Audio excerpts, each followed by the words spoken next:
What's going on, everybody? Welcome back to another episode of Pigskins and Pinfalls. I'm Dick Burns. I'm Bobby Boomerang. We're here to talk everything from, excuse me, everything from Vince's stash to the defenders being beaten at last. I knew someone was going to mention the stash. We're here to talk everything from Wrestlemania Fallout to Dormady Ballin out. Make sure you give us a like, share, and subscribe. Leave a comment. Share it around with your friends. Follow us on YouTube. Follow us on Twitter. We're everywhere. Let's just get right into it. We've got a whole bunch of stuff going on this week. Yes, we knew that this was going to be a wrestling intensive week. The NFL was quiet as shit, but Very. my God, this. Let's get right into it. WWE has made the sale. They've sold to Endeavor. Who saw that? I earlier in the week. I was even saying that there was rumors that that Comcast was out on the sale, and that the two leading frontrunners for the sale were the Saudi Investment Fund and a private entity. That private entity actually turned out to be Endeavor, who I was very sure we were out on because they didn't seem like they had the capital for the sale. And lo and behold, Endeavor sells. WWE sells to Endeavor for $9.3 billion. Now, again, we were talking about it last week. The asking price was only, at the asking price, I think it was $6 Bill. $6 Billion. bill. Yeah, excuse me. $6 bill, and they're getting $9.3 bill instead. Yeah, because wasn't the WWE price, wasn't their asking price similar to the Commanders? Yeah, it was around the same price. They were looking at they were valued at 5.2, and then they were asking for 6. Endeavor's paying 9.3. Holy shit. Endeavor does make sense, though. It doesn't. No, it does. I think it does. No, I think it does too. Absolutely. Because he also, didn't Dana White just buy that Slapbox Well, no, competition? I think they already owned it. Okay. But that's the other thing too, is that now everybody's making the jokes that oh, we're gonna start seeing slap matches in WWE. And they're just like, fucking hell. Not only that, so the news broke on Sunday by CNBC. Nothing had made official yet. Nick Hausman's at the post show at WrestleMania, sitting here trying to get people to talk about it. Everyone's just like, nothing's finalized. We're not talking about it yet. Reigns and Heyman with calling Hausman out with being like, aren't you the guy that starts fights over this stuff? Because he was the same guy that started the fight over the CM Punk shit. My God, there's just so much here going on. I'm gonna move my notes down to the front screen. Hang on. Zoom in a little bit. All right. So it's fine. So let's rewind the clock a little bit. SEC filing on Thursday reveals that McMahon's backed as an executive chairman. They call it the McMahon Employment Agreement, and it says that he will continue to serve a 2-year term as the executive chairman of the board, retroactive to January 9th. He gets paid $1.2 million annually, opportunity for 175% in target bonuses, and annual stock grants worth millions. Numbers basically saying, hey, McMahon's back. Also, they're saying that it's consistently repeated that he's only there to facilitate a sale and to control the rights to his personal IP for them wanting to make. I know they've been talking about making documentaries and everything about him, telling stories about his life story and all this stuff. He basically comes in, he creates what is called the McMahon intellectual property, and he has control over it. This all makes sense to me. I'm not gonna. This is where things still made sense, but the minute this sale gets announced, it feels like the entire company gets turned on its head again. So I saw an interview, I can't remember with who, and it was Vince McMahon with his glorious mustache. And if you have not seen the picture... I was so ready to open this episode with, and before we could talk about anything, we got to talk about the thing that's on everyone's tongue, and that's we finally saw the Vince stash. I was so ready to start the episode with that, and then shit hit the fan. Because this, literally, as soon as the word came out, we started seeing tinges of the old McMahon and the old WWE immediately. Things felt very disjointed on Sunday during WrestleMania. Raw had multiple last-minute changes like it was back in the old day. They had new run sheets being given to them during the first hour of Raw repeatedly. Vince was in Gorilla all weekend. All weekend. SmackDown through Raw. It looked bad.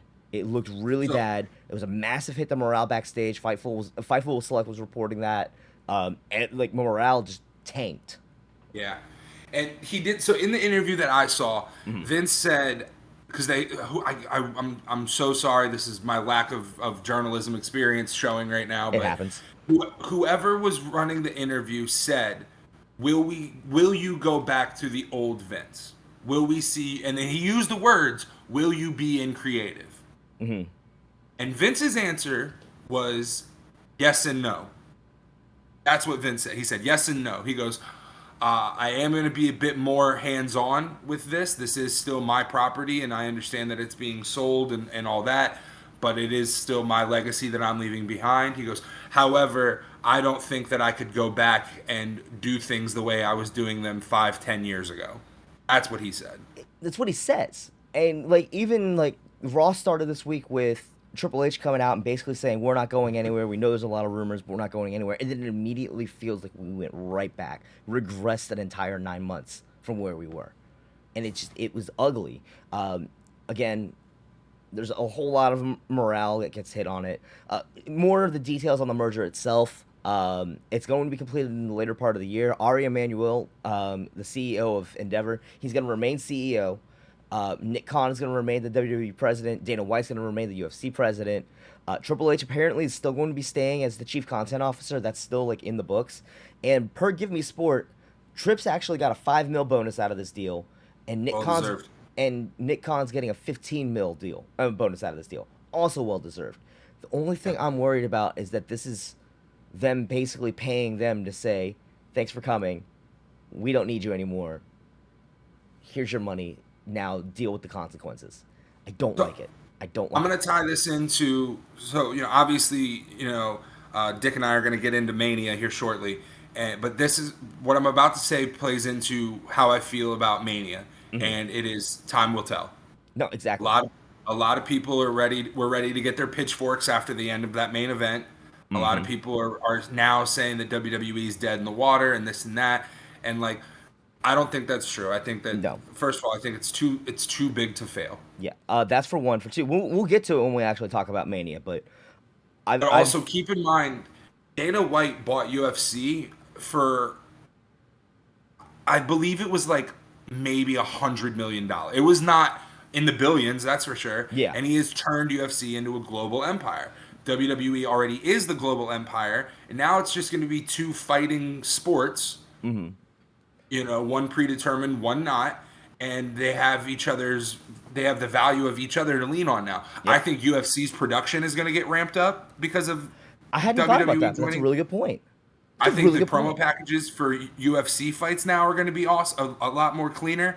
I think that we might get a little bit better marketing with WWE because UFC is amazing at marketing their big fights and their pay-per-views. Now, hang on a Like second. I think Let's that this let's is touch on that real quick though, because that was another thing that was brought up was that during all of WrestleMania week, there was branding everywhere. Everyone was talking about it. It was just like, hey, you could sell this spot, you could sell this spot. Like, I made a note on it in the Mania notes. I was even like, yeah, it's cool that they made all this money off of it. For the record, they announced it was a total of over $22 million in advertising revenue over the course of the weekend, which is amazing and insane. But yeah, at the same time, did we really need Cinnamon Toast Crunch sponsoring Ray beating the shit out of his kid? not that match.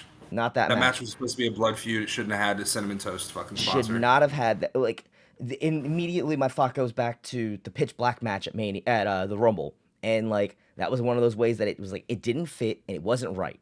Um, and I don't know. It's cool that they're getting all this advertising. I'm for it. Because I agree. it's a money mover. It In retrospect, yes, it didn't fit the matches, but if you can say like if you can find a better way to do it, just being like this match is sponsored by Cinnamon Toast Crunch, that's fine. If they would have had the cinnamon toast sponsor on the tag team showcase, Like honestly, even if Cinnamon Toast Crunch wants to be the sponsor of that match and all that kind of stuff, and if it was just the light boards, yes. Did we really need Sol Ruka out there in the Cinnamon Toast Crunch mascot suit? No. Which, by the way, that was revealed. It was Sol Ruka that was in the suit. She said that on her social media. Now, Cool. already already though, the minute everything is with all these rumors and everything, we see people that are now on social media teasing their releases, their exits. Bailey's teasing an exit, which Bailey was scheduled to be. Fife was selected also again on this one. They spent a field day talking about this one on the post shows and everything, and in the notes. Bailey was scheduled to be on the show on Raw on Monday night, and was one of the people that was cut at the very last minute. There was a lot of changes to the women's matches. When we talk about Raw, we'll have to talk about that. There was a lot of the changes Yeah. that were made were just like it was akin to old school, not necessarily old school. A year ago with Raw and the consistent changes to the run sheets and everything, and it didn't make sense. A lot of stuff just wasn't making sense. Um, Also, when it comes to Bailey, though, she is a heel. Keep in mind, it could be did you kayfabe. see the tweet? No. It was and sometimes the most romantic love stories come to an end. Bye. That's pretty bad. Asuka was way more like on the nose with it. She's just like, maybe it's time for me to go back to Japan. We've been trying to make a big difference here, but it just doesn't seem to be working. Why should I stick around? Like, she was very on the nose with it. I'm about to pull the tweet And up right now just because. what did Drew's? What was Drew's? Well, Drew, the report with Drew is just that he's coming up on the end of his contract and that there's been no negotiations on a new contract yet. So that doesn't really have anything to do with the No, sale. and reality, like, yes, it could have something to do with the fact that. Well, I mean, it's not necessarily to do with the fact that they made the sale. It's more to do with the fact that like, it's showing that he's less likely to re-sign now, because at the same time, if we go back to Vince's booking, where does he go next? Where can he go next? Yeah. There's nowhere left for him to go. Honestly, I hate to say it, if Drew does leave, it's not that big of a deal because again, he's what can you do? Dare I say, lost in the shuffle. Dare I say it? That's fair. I'm gonna pull up that Oscar tweet again. That's right. I'll laugh if it's gone by now. Whole lot of pictures. Oh, here it is. I might as well go back to Japan, but I bet a lot of you guys, my friends, will miss me when I leave WWE. Now I need the power of your anger. Let's bring chaos to the boring women's division with me. Let's bring chaos to the women's division. Let's bring chaos to the WWE. And this was on a quote. This was a quote tweet where someone points out that she is now 0-5 at Mania. Ridiculous. There is no reason why Asuka should be 0-5 at anything. No. No. Unless you want to have it to be where like she's got a weakness to a certain stipulation, fine, but not at Mania. Yeah, no, not at Mania. Not one of your best female stars. She should have won this weekend. I'm still, but we'll talk about that. Yeah. when we get there. And then also like going on with that, Grizzled Young Veterans already asked for their release, and honestly, I think they've been terribly mismanaged. Granted, they've been down in Yeah. NXT, and I thought they've been doing the best of what they could, but the Grizzled Young Vets have definitely been held back, and them that asked for their release. Fightful Select was the first to report it, and then apparently Meltzer this weekend, like at the end of the weekend, yesterday on Monday, I believe, was already reporting that they've been granted their release. So Yep. that's already the first sign. That's the first shoe to drop. Yeah. Which and ironic when you talk about the GYV talking about the shoes. then, Well, that's just unintentional hilarity there. So but this last note from our sale section is what got me. yeah, this literally like as I woke up, I saw this. Go ahead.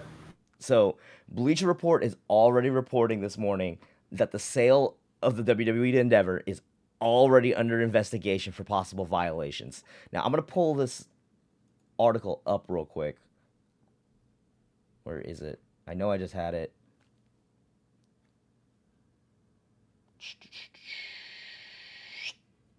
I had it. Where'd it go? The page is gone now. Son of a bitch. Take is a lie. The cake is a lie.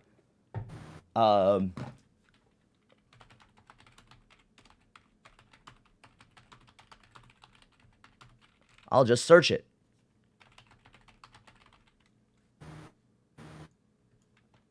Copy. No. Here it is right here. So this is a direct quote from the news release from Felix Upton of Ringside News. Ademi LLP alleges WWE's financial outlook and prospects are excellent, and yet the transaction values WWE shares at only approximately $106 per share before any post-closing dividend, with Endeavor holding a 51% controlling interest. Blah blah blah, yada yada. I don't know what all those numbers means. Transaction agreement unreasonably limits competing bids for WWE by imposing a significant penalty if WWE accepts a superior bid. Insiders will receive substantial benefits as part of change control arrangements. We are investigating the conduct of the board of directors and whether they are, one, fulfilling their fiduciary duties to all shareholders, and two, obtaining a fair and reasonable price for WWE. So what I'm pulling from this is there was already some underhanded deals that were going on between WWE's board of directors and Endeavor. And a lot of that discussion that's been flying around right now, a lot of the scuttlebutt is the fact that Endeavor made the sale was a lot of that to do with the fact that they were going to allow Vince to be back in the chair. Yeah. That's already what's raising a lot of those red flags for people. Mm-hmm. So, as always, we will continue to keep an eye on this. We do have a lot to cover, and this is a very heavily developing story. Also, in the notes that we forgot to mention, though, to go along with this, both Heyman and Dolph Ziggler have already been taking shots at Conor McGregor.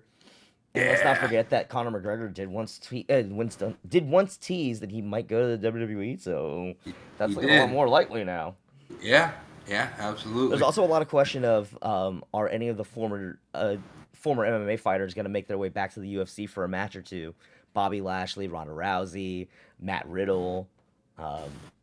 Yeah, there's a beautiful lot. Crossover. It's beautiful crossover potential for sure. Absolutely, I mean, there's a lot of opportunity for crossover in that point.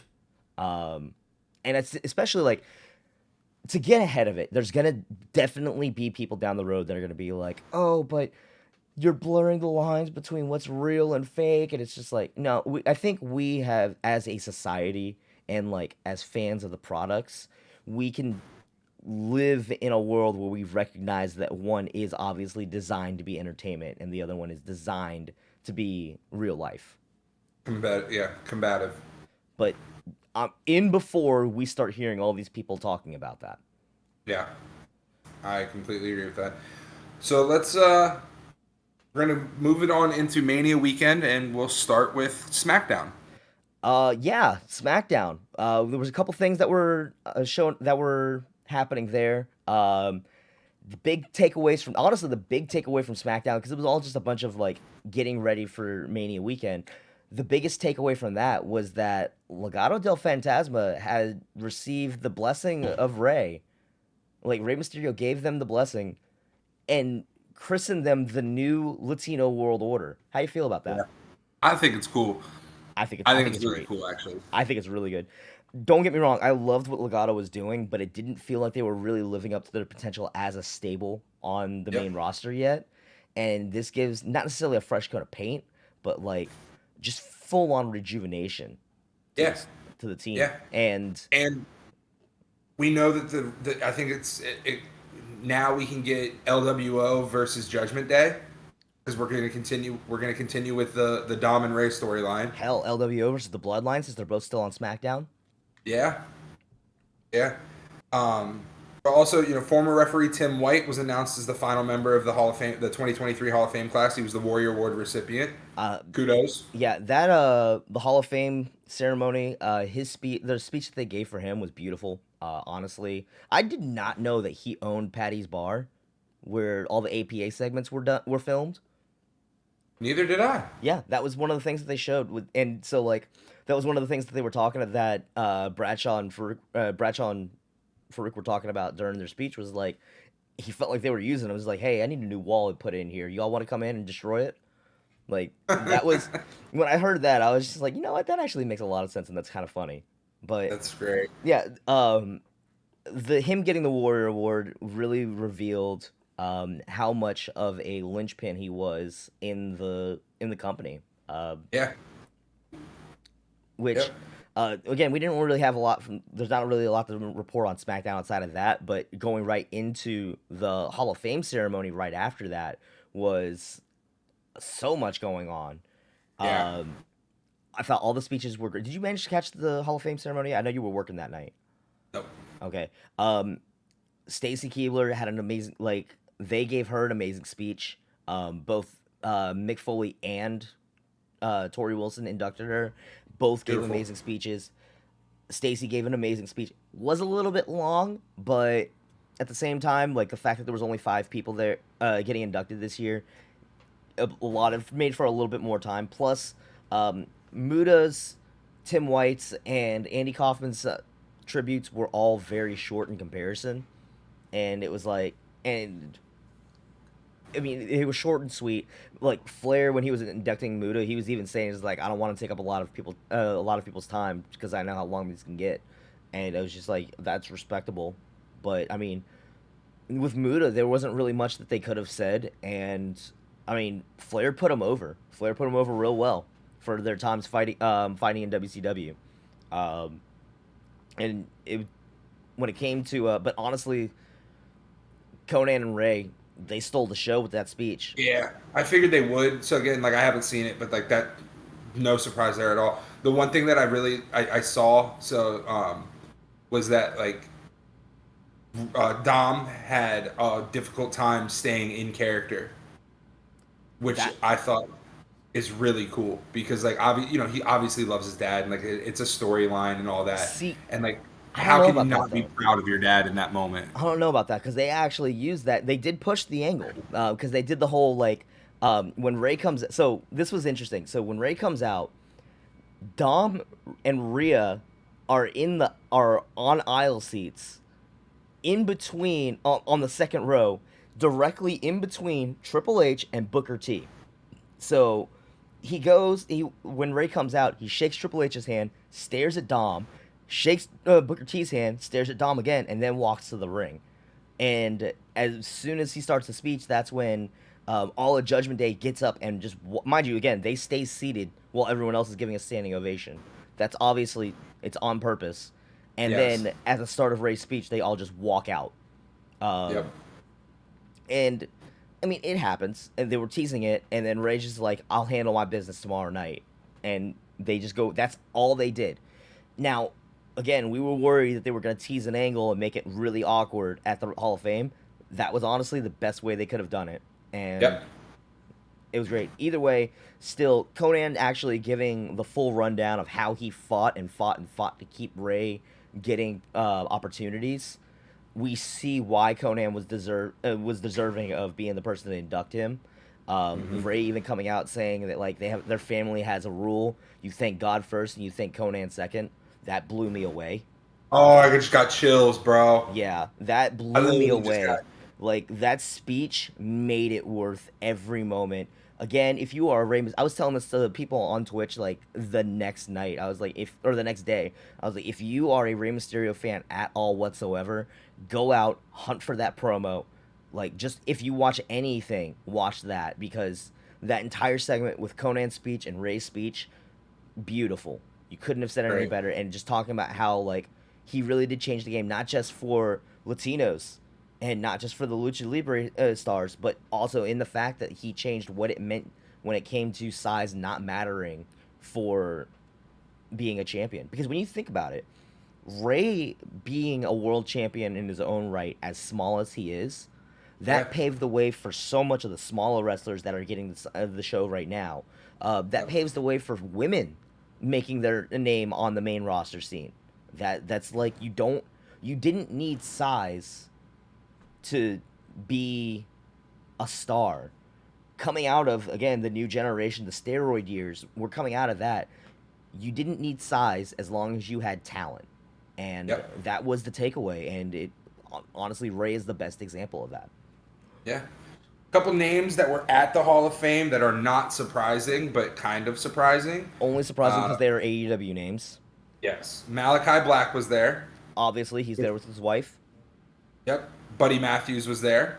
with his girlfriend. Also, may I add, there were pictures of it of how hilarious it was that Rhea's sitting there with Dom on one side and Buddy on the other.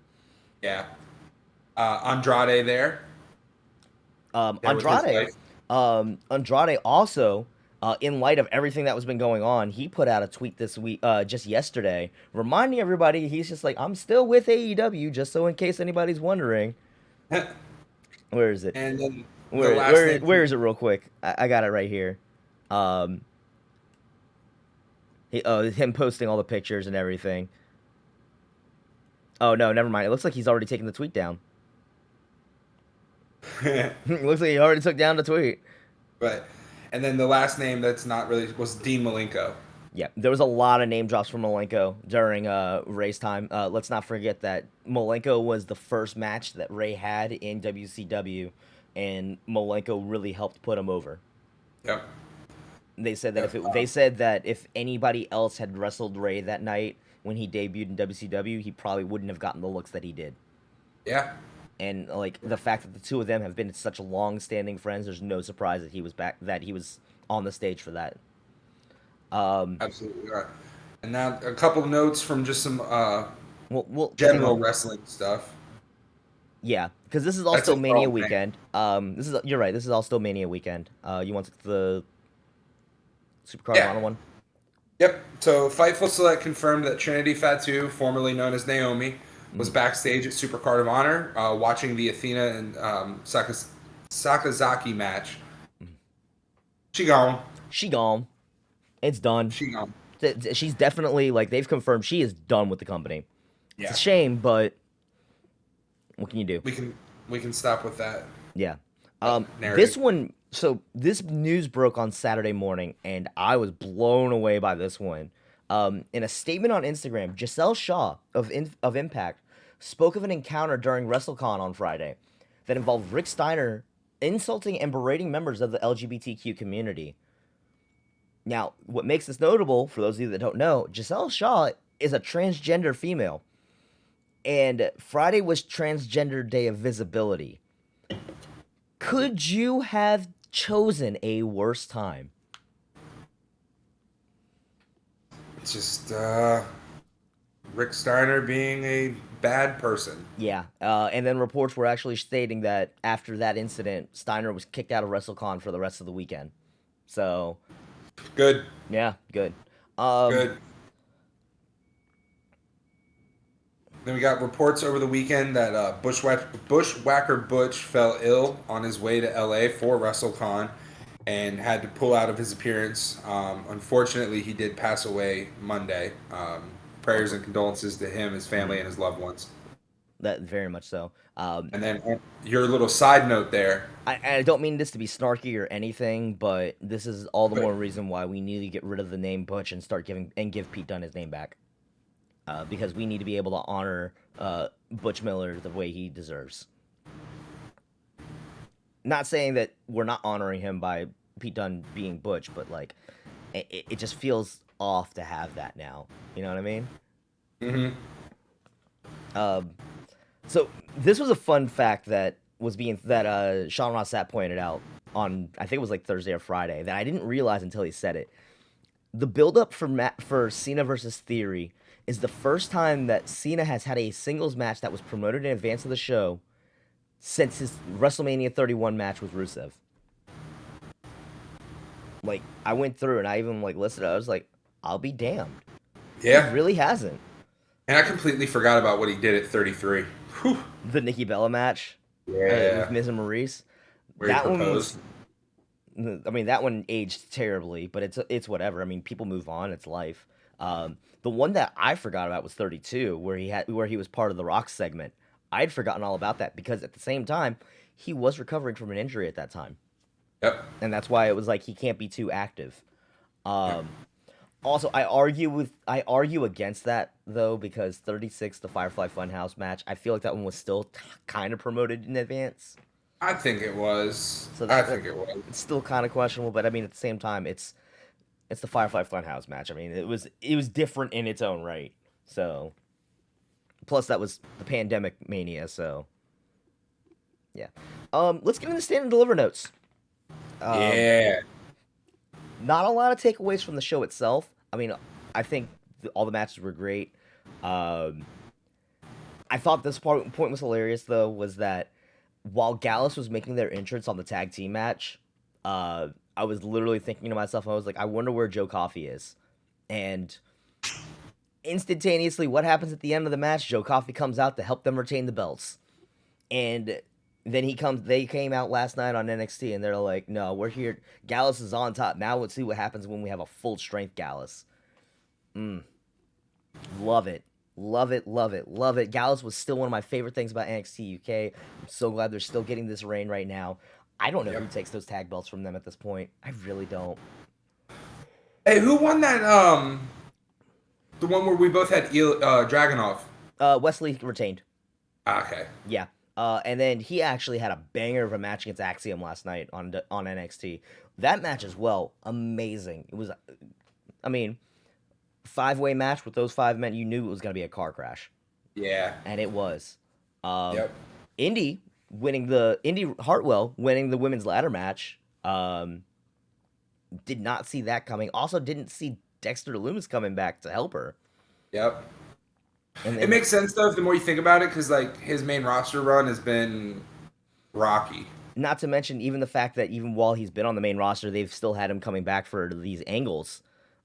They've still been teasing the whole he still loves me thing. Yep. The minute he got hired back, that was still like in the books. Yep. Do you think it would be better if he stays on Raw or if he goes back to NXT? Probably back to NXT. I want to see him get in the mix for the titles.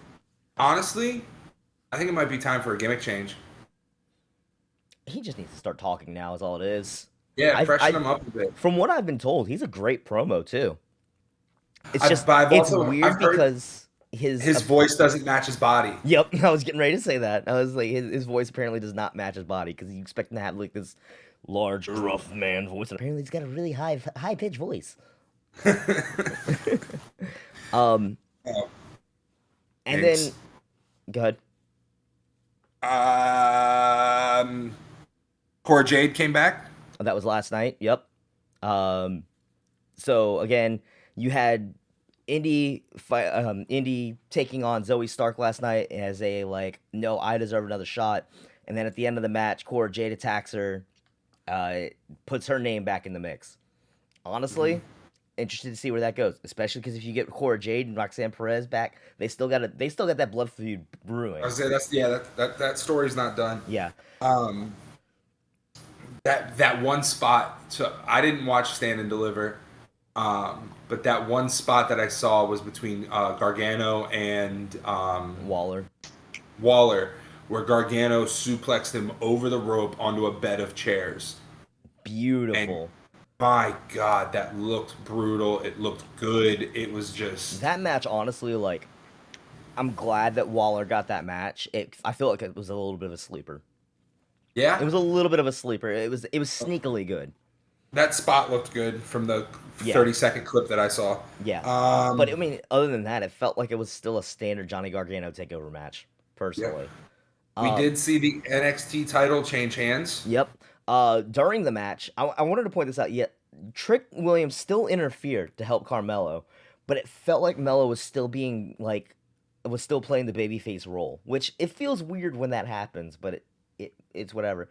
And then at the end of the match, Braun comes out, and Braun's just like, "All right, yeah, you beat me." She handed him the title, shook his hand, and then at the end of last night's episode, we got pretty much the same thing.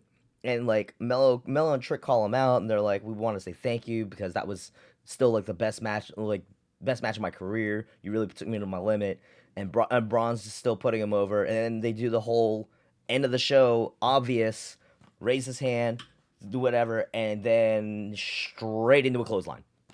Yeah, and it was so badly telegraphed, and it doesn't make sense to me though why Trick Williams can be the interference. And they still get positioned as the baby faces in this situation. Yes, we get the Braun Breaker heel turn, but if you at least made it so much more about being able to say, "Hey, Trick, you got involved. I got beef with you." Like, don't take that up against Carmelo on that one. Take your problem out with Trick on that.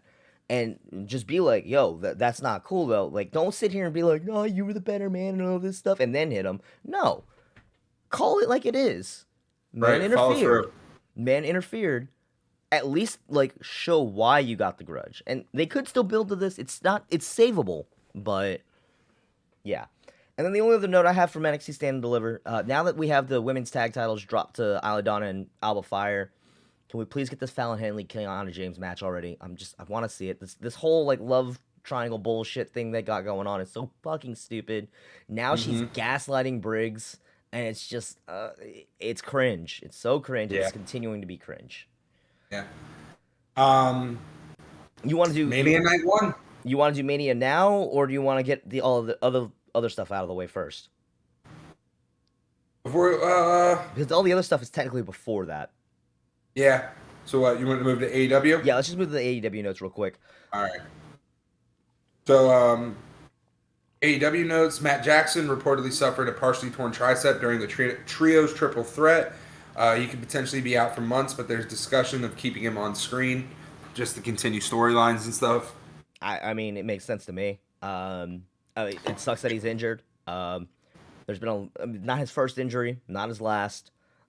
It's just it helps further the idea that they needed to lose the trios belts, but they belong on House of Black anyways. It's whatever. Yeah. Dynamite tonight will feature the Guns versus FTR in a titles versus careers match. This is further teasing that idea that FTR may leave. With the current state of the WWE now, who knows? Who knows? That was another running joke. Ever since the sale was made, and like all this stuff with Vince coming back, all day yesterday, everyone was making all these jokes about watch everyone in AEW start playing nice with Tony Khan to be like, no, we're happy here, it's okay. Yep. Don Callis, during the encounter between Blackpool Combat Club on Dynamite at the end of the night, he had to bleed. He bled hard way. Moxley's attacking Page and Omega and Callis and everything. All about Blackpool Combat Club essentially. They've completed the heel turn for sure. Yep. Because what was it? Just a few weeks ago, even I was like, I wonder what's gonna happen if Bryan Danielson is still technically part of Blackpool Combat Club. How is he gonna stay babyface while the rest of the team is like going full heel? Well, we got our answer. Simple answer. He's not. Simple answer. It was a heel turn. And I believe this is the first time we've seen a heel Bryan Danielson since his Planet's Champion gimmick. I believe so as well. Kofi Mania. Which was honestly one of his best runs. Yeah. I thought that was a great run. So I'm interested to see where this goes. So apparently Callis, when he took the bump, he was unaware of the lighting rig behind him. And the cut was so deep, you could quote unquote see his skull. Brian Alvarez reporting on Wrestling Observer Radio that he was at the hospital until 3 a.m. getting put back together. Not the first person that we're going to see having their head split open this weekend. Yeah. Yeah. Looking at you, Mr. Irishman. Yep. Nigel McGuinness returned to ROH. She joined the commentary team for Supercard of Honor. Love it. And then again, they had to do something with the closing of NXT UK. Nigel was kind of, again, with them making all these changes to commentary and everything, he really was the definition of lost in the shuffle on that note. Yeah. So him taking his opportunity to run his contract out, go back to Ring of Honor where he made his name. Like Nigel McGuinness, if he made his name, there's one place more than anywhere that he made his name, and it was Ring of Honor. ROH. Yeah. And I think he is a massive improvement for that commentary desk. Mm-hmm. And then oh boy, Dante Martin suffered a broken leg, ankle, foot, something on that table spot. This was that's all I put was that table spot. So the Reach for the Sky ladder match during Supercard of Honor ended with Penta doing a destroyer off of a ladder into a pile of tables on the side of the ring. You didn't even need a report to confirm it. There was enough videos going around on Twitter as soon as it happened. Feet are not supposed to face that direction. No, not at all whatsoever. You got 1 foot this way and 1 foot this way. That's a problem. When your knee is going this way and your ankle is going this way, there's a problem. Yeah. And like, so when that happened and I saw you putting the note, I went and looked at the clip and I checked it out, and then I texted you and like, Which honestly, I'm shocked that you did, because you're normally really squeamish with injuries. The fact that you Yeah. went out and hunted that out was like, wow, he really. I would have thought he'd just avoid it. nope. But I went and looked at it, and then I texted you, and like, I love the Lucha Brothers. I think they're incredible. But what I texted you was, I think that they are so creative that sometimes it comes as a detriment to the other people in the ring that aren't as athletic as them. Not saying Dante Martin isn't athletic. Not saying Dante Martin isn't a great wrestler, because he absolutely is. Mm-hmm. But I think that sometimes their creativity just, okay, well, we can do this, and then it could go to that, and then we're gonna get the ladders, and I'm gonna suplex, and then before you know it, you've got yourself into a conundrum that not everybody is going to be able to pull off. Now, also, if you go back and you watch that clip, it does look like there was a way that it could have landed safely. I think Dante Martin tucked his leg and his foot got caught on the ground, and that's what snapped whatever bone he did break. Yeah. Injuries happen in this situation. It didn't Absolutely. look like it was anything about it was purposely intentionally bad. It really he took the landing wrong. That was a hard. And I'm not saying that the Lucha Brothers are unsafe, because I don't think that at all. No. I think they're very safe workers. I just I think they're creative. It's very similar to the reports that we've gotten about Bray Wyatt before, where sometimes you have to rein in their creativity. See, I wouldn't put that so much on the Lucha Brothers either as well, because you got to think about it. Top Flight, they're just super active as it is. Let's not forget that. And this is one of the thoughts that I had too. This is Dante Martin's turn to be injured, and Darius' turn to shine. Because for the past year or two, Darius has been on the shelf, and repeatedly been on the shelf. Every time he comes back, he gets injured, and then Dante ends up going on another singles run. This is Darius' turn for a singles run now. It's unfortunate that the two of them can't stay healthy at the same time. I was so for sure. I picked them to win the titles. But I mean, it's a shame. I think that again, though, Dante's going to come back 100% from this. We see people come back from this injury all the time. And I mean, best wishes for a quick, speedy recovery. Wasn't it Penta who broke his leg last year?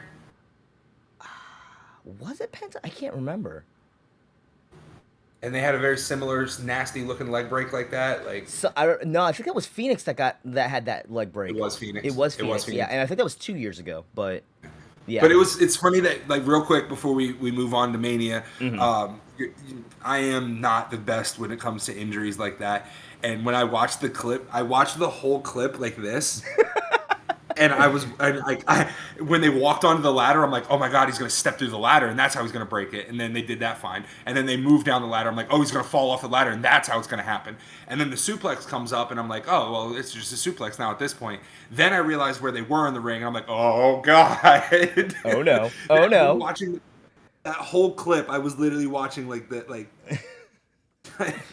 And it's funny because, I'm such a horror movie guy. Like, if you've seen my shirts on the show before, and then my whole leg tattoo thing. You've got an entire leg sleeve of horror villains. So. When it comes to real life injuries, nah, dude, that's a no for me, dog. I'm out. Yep. But yeah, when I watched that whole clip, like, I was just, man. All right. So Mania. Let's talk Mania. Mania. My God, what a... So before we start, I wanna preface everything with the tweet that I retweeted and that I sent to you in a text, because I thought it was the best way to describe it. There's a tweet that I found. Homegirl said, "Night 1 of Mania was the equivalent of falling in love and getting back with your ex, and Night 2 was the reminder of why the fuck y'all broke up in the first place." Very similar to last year. I thought last year's Night 1 was better than Night 2. And honestly, so I was able to watch Night 1 live. I literally, my family came down and we got back to the hotel at 8:08. I missed whatever the opening promo package and stuff was. When I turned it on, Theory was walking to the ring. Okay, yeah, you didn't really miss too much. I mean, it was Miz and Snoop welcoming the crowd. That one was pretty simple. And then Night 2, I was fortunate enough that, I was able to take my family to Disney World, so I didn't get to watch Night 2 live. And then when you texted me that tweet, I was like, oh, okay, it looks like I made out. I got to watch the better of the two shows live. Yeah. Night one killed, man. Night one was amazing. So starting out I don't though, think that Theory Cena match was clearly like that was easily the worst match of the night. Cena, honestly, like you could tell he didn't put as much preparation as he probably should have. Yeah. If Cena, honestly, it looked like he was phoning it in. He looked old. He looked smaller than usual, and he didn't even finish the 5 moves of Doom, and he had very little offense. Cena has always been the guy that's like, you come in, he takes the beating, hulks up, does the 5 moves of Doom, match over. Nope. Yeah, and I was not a fan of the Theory biting. I didn't like that either. I understand it's wrestling, and we can do whatever we want in the world of wrestling. And he did it more than once too, which is even worse. Right. I think that's it. Was like if it would have been just that first one where he was biting him in the ear, cool, you can make that callback to Tyson and Holyfield and like all that. But then when he has him in the SDF and he's you don't need to do that spot. You do that spot once. Yeah, bro. Why are you acting like a child biting your way through? Exactly. Like, what the hell? Exactly. Like, yeah. So I agree. I think that was probably the low light of the night. Mm-hmm. But again, that or the women's match, the trios women's match, that started rough but ended good. Yeah. Theory Cena was just. Yeah. From there, we go into the men's tag team showcase, which honestly, that was just a fun match. It was a fun match. It was a fun match. It was a great heat builder. We got a flying Strowman. We had Dawkins slamming Strowman. Just the pounce that he hit was just beautiful. Yeah. Some of the other note, Otis was Otis. I mean. Yeah. Still putting in some great work. Strowman was honestly the MVP of that match, though, because he made everyone look great. The rolling German that Gable hit on him. Woo-hoo! Beautiful. Bro. Not the first time that we've seen Gable easily hit somebody with that rolling German that's way bigger than him, but I swear every time he does it, it looks fucking beautiful. That's probably the biggest rolling German we've seen him hit. Yeah, I think the next biggest one that we've seen him hit was probably when he hit Otis back in the day. Yeah. Yeah. I mean, that whole, like you said, that fun is the best way to describe that whole match. If you guys want to go and kill 12 minutes and watch good wrestling, throw that match on for fun. Right. From there, we move into that women's triple threat match. Oh, that's right. I put it out of order in the notes. My bad. Yeah, I purposely put them in order on the pick sheet so that way we could refer to it. And we'll talk about the picks when we get to the end of this, because I want to at least address. Yes, you won. You didn't win by much, but you won. We got to tell, and when we get to it, we got to tell them why I won. That is true. But the women's trios match. Yeah, women's trios match again. We already described it though. I mean, they started. I'll let you take that. Actually, you had better notes. So I don't watch Raw and SmackDown as often as I would like due to my job and me currently not having cable. That changes in a week, by the way. But you a few weeks ago you said that Lita looked rusty, and I had to take your word for it because I hadn't seen Lita perform. Yeah. But when they came out, I really liked the black and white entrance that they did for Lita, Trish, and Bex. I did. I mean, it was obviously a call to Sin City. Yes, I saw that's what they were doing. But yes. I don't know. I wasn't as into it as you were, but I mean, I see what they were doing there. But then, watching Lita, I was like, ooh. I was like, my co-host here hit it right on. She is absolutely rusty, and by Mania, she shouldn't have been. Mm-hmm. She's had a month or two, something like that. Televised matches. Not that even ring rush, 2-3 weeks. Okay, but still, that ring rush should have been gone by then. Yeah. You should have at least been training enough for that. Exactly. She did get it together. Mm-hmm. She did get it together. We had a couple good spots. That spot where they pushed Trish's legs up and she Hurricane Rana'd Dakota? I think it was. I can't remember. I was actually going back and rewatching everything last night so I could see if I can get reminders, but I couldn't. Yeah. But no, it was it had some good spots in there, and in the end, um, the faces won, Mm-hmm. and that's good after getting opening with a heel loss, um, or heel win. I'm sorry, with Theory, and then the Yeah. men's tag show being fun, like, and surprisingly, we did not get a Trish turn. I think the Trish turn is still coming down the road, I do but too. yeah, no, it hasn't happened yet.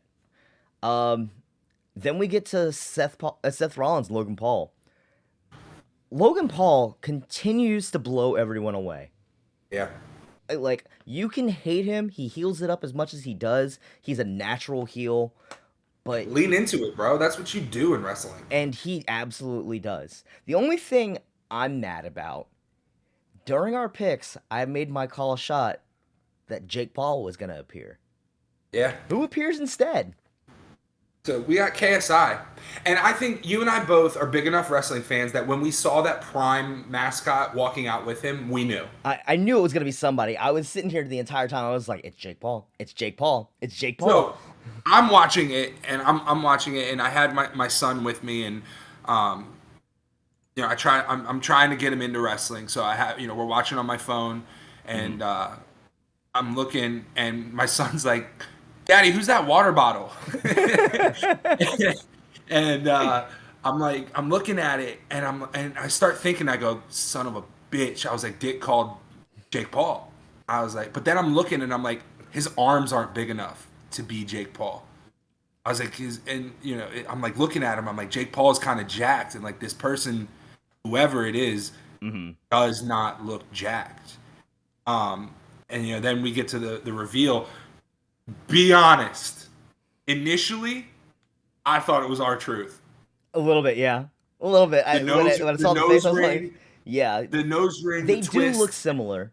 They do look very similar, but at the same time, also KSI is a lot younger, and it definitely showed. But they do look alike though. They also, when they did the reveal, it wasn't a close up of his face. They revealed it from a distance. I mean, they kind of did a little bit of a close up, but yeah, and not only that, but the behaviorism. He actually, like, the way he had that goofy smile on his face when they did the reveal, it looked like R-Truth. I'm sorry. Tell me that would not have been an R-Truth spot 3 years ago. Oh, it totally would have. But at the When they same pulled time, the- then you had to the just. table out. But then you had to justify why R-Truth is helping Logan Paul. It just makes sense more that it's KSI, obviously. Oh, absolutely. Now, Absolutely. I do have to admit though, somebody I forget which one of the reporters had pointed it out. It was a really good move how they did the big spot, of course, is they're both beating on Seth. They lay him out on the Spanish announce table, and then Logan Paul, like, he takes a swig of Prime, um, spits it out like Triple H, and then while the spit is going on, Rollins pulls KSI onto the table in his spot, before Logan Paul can notice it, and then takes the dive onto KSI. This was actually really smart because the both of them not really being designed for that kind of bump, especially KSI. This is his first ever appearance or anything like that. He's still in this giant Prime bottle suit. That is extra cushioning for the hit. And when they pointed that out, I was just like, that's actually a really smart move, because It is. like that's how you protect the both of them from like being hurt too easily on that spot, because that's a spot where people are easily hurt. Yeah. And I believe Logan's contract is up. Yeah, so I mean, they say that his contract is up. He was only scheduled for the 2 Manias, 5 events total. He's knocked that out now. But at the same time, he's also come out and said, "It's like, I'm Wait. Mania, Saudi, Rumble, Mania. SummerSlam." Thank you. Yep. He has said though that like he's definitely looking to re-up and stay with the company. He just fits. He does, and I've said it on Everyone the wins show. in that deal. I've said it on the show before. I wouldn't mind a full-time run from Logan Paul for a year. I wouldn't either. I wouldn't mind. Call me crazy, man. I wouldn't mind seeing him with a mid card title, IC or US. I still want to see Jake Paul come in as well and have the two of them go for a tag title run. Why not? Are we going to get Logan Paul, the Triple Crown winner? And he's never winning a main title. Come on. No. We say that now. We'll see what happens in 10 years. Yeah. That then led us to. Whoa. That led us to an alarm. That led us to an alarm at 12:33, randomly set on my phone. That led us to Dom and Ray. Mm-hmm. Now again, Ray's entrance was fucking phenomenal. Dom's interest as well, very good. Oh, I meant Dom. No, both entrances were phenomenal. Yeah, the game is to be sold, not told, on the back of that lowrider. And then them going into from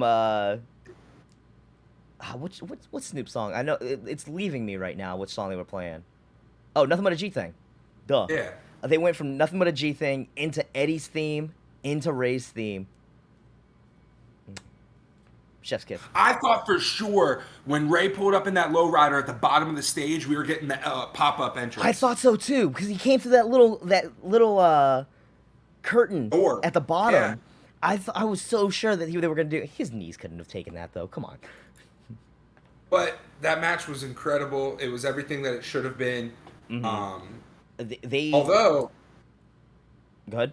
Ray should have been disqualified. Ray should have been disqualified a couple times. He used a weapon. He spanked his adult child. Angie slapped him slapped Dom in the face. That's outside interference. Yeah. That's a DQ as well. But at the same time, again, it's all the referee's jurisdiction, and I can definitely see a referee being like, nah, this is family. They gotta work this shit out. Yeah. So I can see that being a thing. Ray took some scary bumps in there. He really did, but I also need to point out the two of them, you can definitely tell like that they've been working on that one for a while because they were so fluid together. And obviously it makes sense that father and son would be naturals in the ring together, but and like amidst everything, but like butter smooth. Yeah. Yeah. Damn near stole the show. The main event, in my opinion, was match of the night. I disagree. I think our next match was the match of the night. Charlotte and Rhea. Yeah. But real quick, before we move on to that, I think that the Ray and Dom storyline continues because we've gotten reports of that anyway. I'm really, really hoping that this leads to a hair versus career match at SummerSlam. Ooh. I hadn't thought about that one, but that's cool. I like that. That's what I want because Dom's grown his hair out since he came in. Well, I thought he was just growing the hair out to look like Eddie, but okay. I did too, but now I think that you could, because in Lucha Libre it's hair versus hair, mask versus mask, hair versus mask. Yeah, those are all very common tropes. Technically, it could be hair versus mask. It doesn't have to be hair versus career. It could be hair versus mask. And technically, Ray losing the mask would be the end of his career. Yep. Also, and who better than to retire Ray than his son? Agreed. Also, shouts out to Ray for the Great Muta inspired masks this weekend. Beautiful masks. Loved them. Those were probably some of my favorite masks that he's ever worn. Just because it blew everyone away. And I think it was during post show, the post show scrum. I think when they had Ray on there. Those masks have actually been in the works for a couple of years now, and it was just they finally got the chance to see the light of day this weekend. So yeah, big fan. Yep. And now Charlotte versus Rhea. You know what? Now that probably was match of the night. A lot of people are saying it was the match of the weekend. I mean, I have not seen match or night 2 yet, so I can't give my full opinion yet. Nothing on night. Well, the only thing on night 2 that really came close to either of those two main events on night 1 was definitely the IC match, but we'll get to that. Yep. Yeah. So Charlotte and Rhea though, an all-timer. Charlotte, you have here that Charlotte took some really scary bumps, which is very, very true. I mean, the bridge of her nose got cut open from a suplex. Yeah. Completely unintentional. It was a hard way bump, but my God, the two of them, you could tell they were just really brawling it. They were determined to put on a match of the night. one of my favorite things was that when Rhea came out, she was not her typical cocky heel talking trash at the beginning of the match. She was quiet, which made me, I even put it in our notes, her not talking trash pre-match made it seem like she was focused and she wanted that fucking title. Well, which, I mean, that's the way they've been running that story the entire way anyways, the fact that she is determined. It was not just determination to win the title, it was determination to beat Charlotte, determination to reverse everything that happened 3 years ago. Yeah. Yeah, like, just... And the right person won. Yeah, absolutely. The right person won. Did there was one point in time where they were like the camera was focusing on Charlotte outside of the ring, being like, okay, yeah, you got me. And there was a couple people that were saying, it was like, oh, they're giving too much attention to Charlotte. They're not giving enough attention to Rhea. No, that's fine. It is entirely fine. I think they did the right, again, it was just them trying to at least keep both stars protected. It was great. Hey, before we get to the main event, you want to talk about what happened there? Absolutely. So at this point, I had realized that I hadn't been putting notes down for night one. So I was like, oh, let me go back through and give my initial thoughts on night one in our notes. Mm-hmm. And so I was live adding our notes. Yeah. And we had the Miz and Snoop come out. Which, and for the record, by the way, a lot of our notes were done live, so we have some really funny shit in here. Yeah. Yeah. So my first thought, I was like, oh my God, we're going to get the Miz versus Snoop impromptu. Yeah. And then out of nowhere, you hear, let's go. And then I literally, in the notes, I put, no, the fuck we aren't. Pat is here.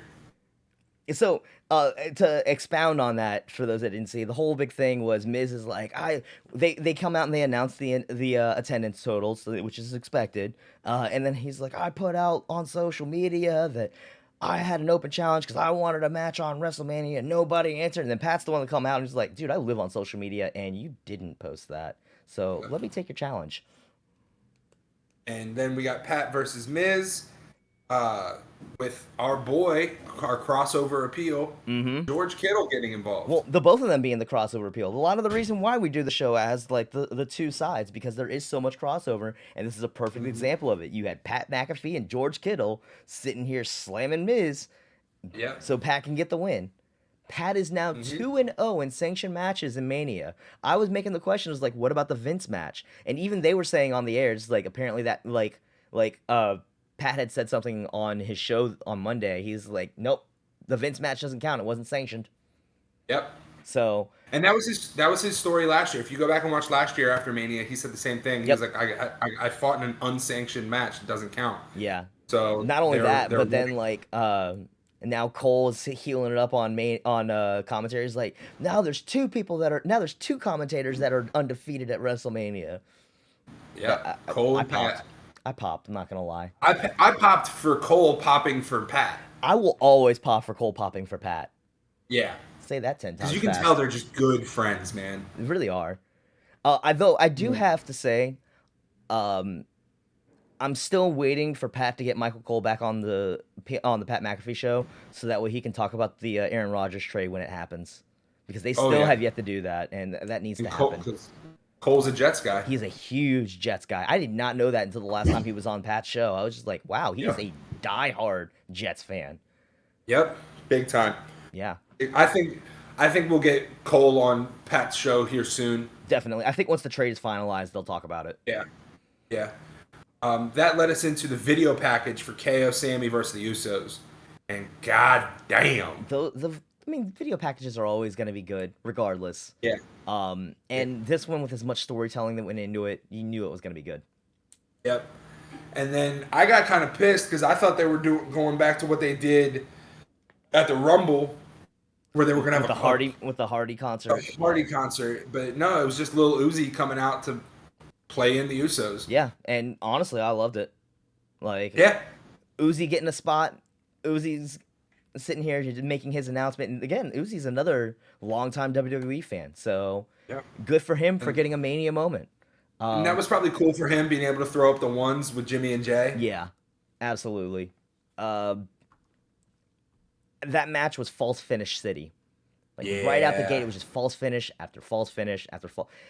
after as much as the crowd went through that night, I don't think the crowd could have handled that. But again, like, that match was just beautiful. It was done It so was. perfectly, and finally getting to see Owens and Zayn with the titles. And here's the other thing too. It even bled into Raw before and Raw after. The two of them naturally getting the opportunity to like, this is the first time we've got to see them as a tag team in a Yeah, face position, because they have been a tag team before. Let's not forget the Mania heels. 34 when it was them versus AJ and Shane, or whoever it Yep. was. It was Shane and Yep. whoever. I think it was AJ. But It like, was.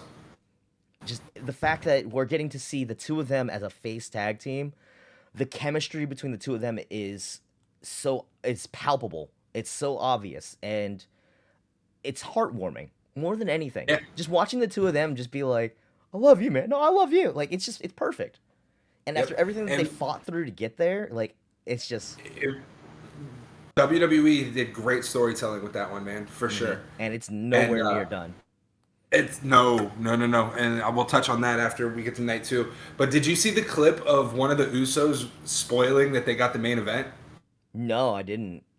So there was a clip going around Saturday morning, and the Usos were walking the red carpet or whatever, and somebody was like, the photographer was like, "Who do we have here?" And I can't remember if it was Jimmy or if it was, I think it was Jay, but was like, "Man, you know who it is? It's the Usos. We the ones, man. The main event."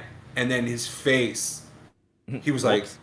Well, and you then gave that away. Jimmy put his hand on his shoulder, and then when he said "we the main event," Solo was there, and you know Solo never breaks. Solo went Bro, come on. whipped his head. I feel like at that point, though, it was already obvious. And another thing to point out that was being mentioned over the week, this is the first time the tag titles have ever been defended in the main event at Mania, which They deserved it. it's, yes, Charlotte and Rhea did deserve that spot, but in all reality, there is no way that you could deny that match, because it had the best storytelling, it had the most heat, and again, it was also still making history. And the implications behind it. And the implications behind it as well, yeah. Also, I do want to point that out, because while we're talking about making history, Charlotte versus Rhea made history as well. The first ever all-female production match in WWE. Two female competitors, a female referee, female ring announcer. First time that's ever happened. Which, again, good on you, ladies. Well Good on you. deserved. Well deserved. So that was night one. Yeah. Night two. Now, when we were doing our picks, we were talking about what match was going to open night two. We should have obviously seen Brock and Omos coming. I know. Ain't no way Brock is sticking around for the entire night. No. And I gotta be honest, I don't think Brock should have won that match. It makes sense that Brock won that match because Brock being Brock, but I don't think Brock should have won that. I also just want to point out real quick that my called shot was that match would be under 5 minutes. Do you know the time for that match? It was 4 minutes and 30 something seconds. 4:55 was what I got. 5. 4:55.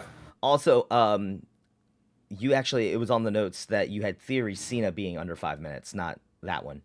Oh, I thought it was that one. Damn it. No, you put Theory Cena. You also said that was going to be the shortest match, and I was about to give that to you. Not that you needed the point, but technically the shortest match was Pat McAfee.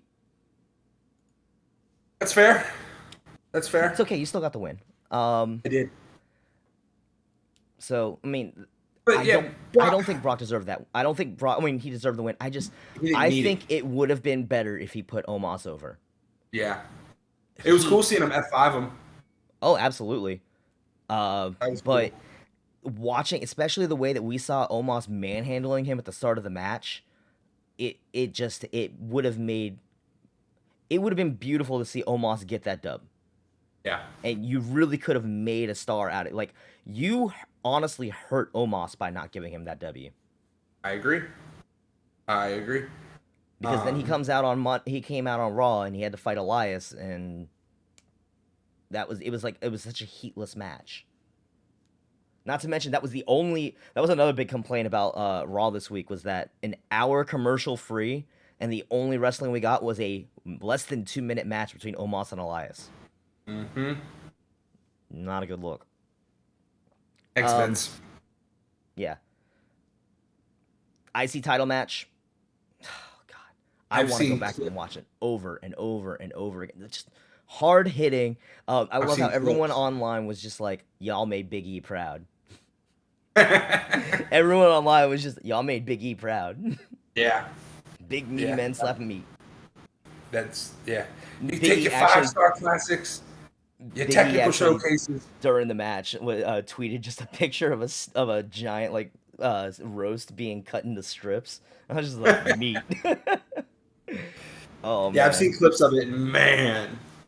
And then I saw there was a breakdown on Reddit where there was 75 total chops Mm-hmm. if you include the beats of the Baldrin. Yeah, it goes the beats of the Bowdren. He counted all the way up into the 20s, I think. Yep, I think it was 23. Yeah, it was man, just meat just beating the fuck out of. Just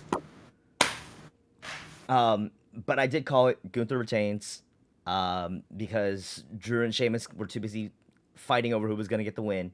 yep. Um, I think this is still Gunther on his way to break Honky Tonk's record. Strongly agree. Strongly agree. I think that's where they're headed as well. And if so, let's do it. And Yeah, absolutely. I'm okay with him. Like right now, especially with there not being that much strength in the mid card on either show, like we're still at a point where you can just keep feeding people to him.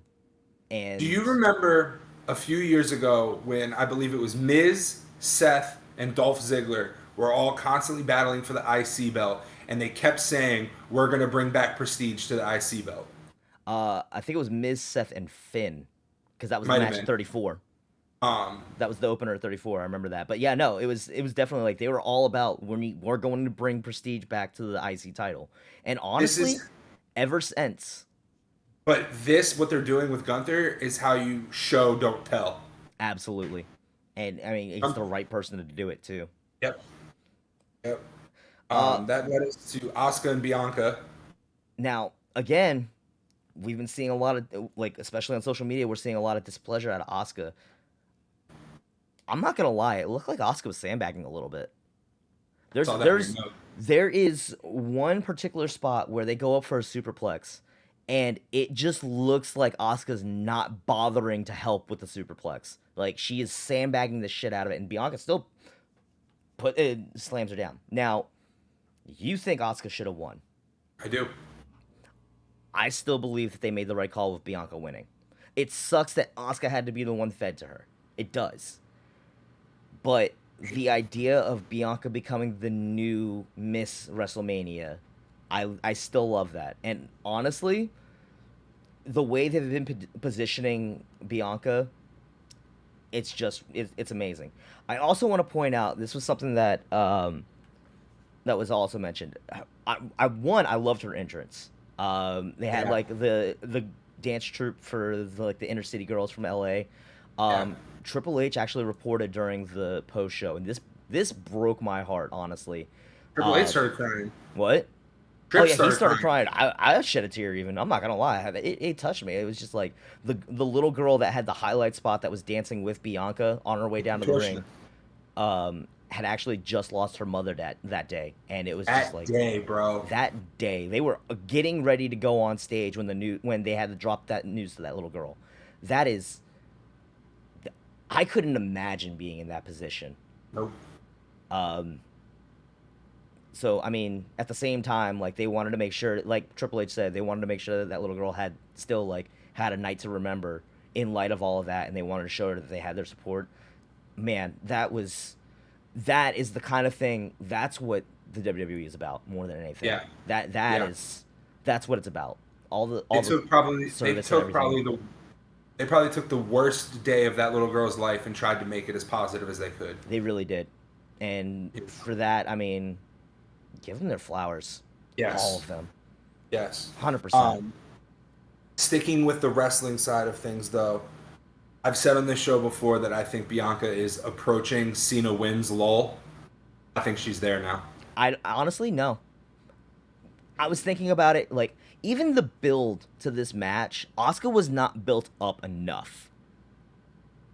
I don't. We've also said on this show that the build for that match was lackluster. It was very lackluster, and I think that really, that really affected it. Now, I mentioned a minute ago that in our notes we still had quite a bit of funny stuff because we were doing some of this live. Yeah. The live tweeting of this next segment, it was literally to the point I was even on Twitter. I was just like, normally during Mania I would be tweeting my ass off about every single little thing that happens. I've been putting all of that in our notes instead.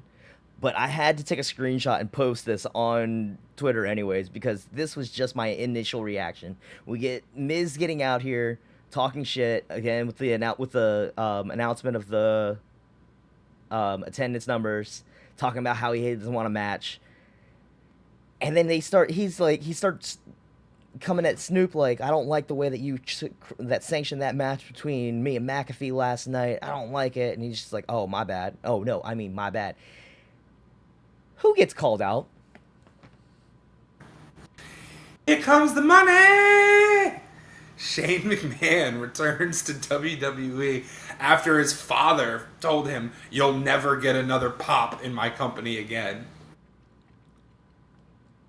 There were a lot of people left off the WrestleMania card. Shane was not. There were a lot of deserving people that got left off the card. And we got Shane fucking McMahon. But what happened to Shane? The man goes for the first move of the night. Runs the ropes, or has Miz run the ropes, and on a leapfrog, tears his quad. You wasted a Mania moment on Shane McMahon just to tear his quad in one move because he clearly was not ready. You kept Bobby off the card and only getting a 30-second spot with his Andre the Giant trophy. You kept LA Knight, who was hot as all hell. He walks out on the stage for the Hall of Fame and the entire crowd is going off. Yep. You left LA Knight off the card. You left so many deserving people off of that card that deserved that spot for fucking Shane McMahon.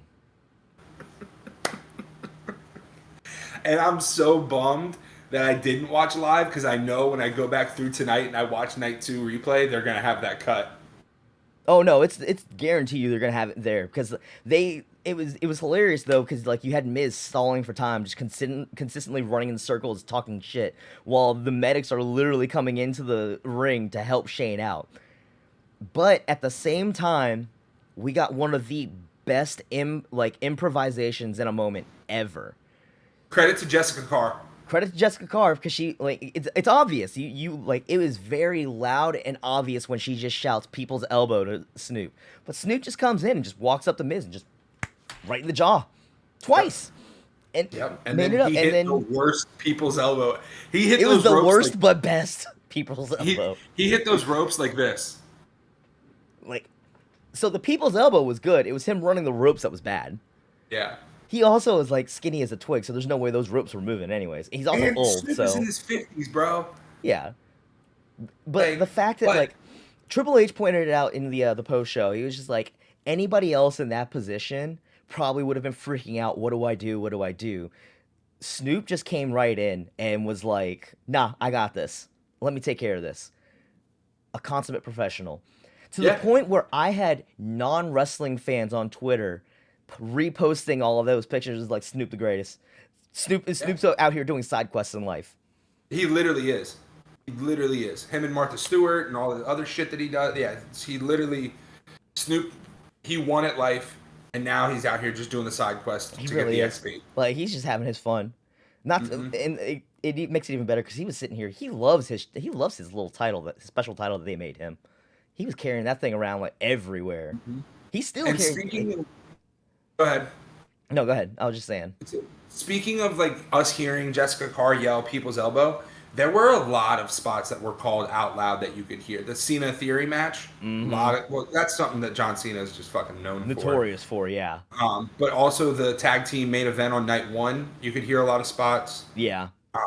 There were a lot of spots that you could hear being called in the ring, and it's whatever. It's just Yeah. as eagle-eyed wrestling fans, we notice them.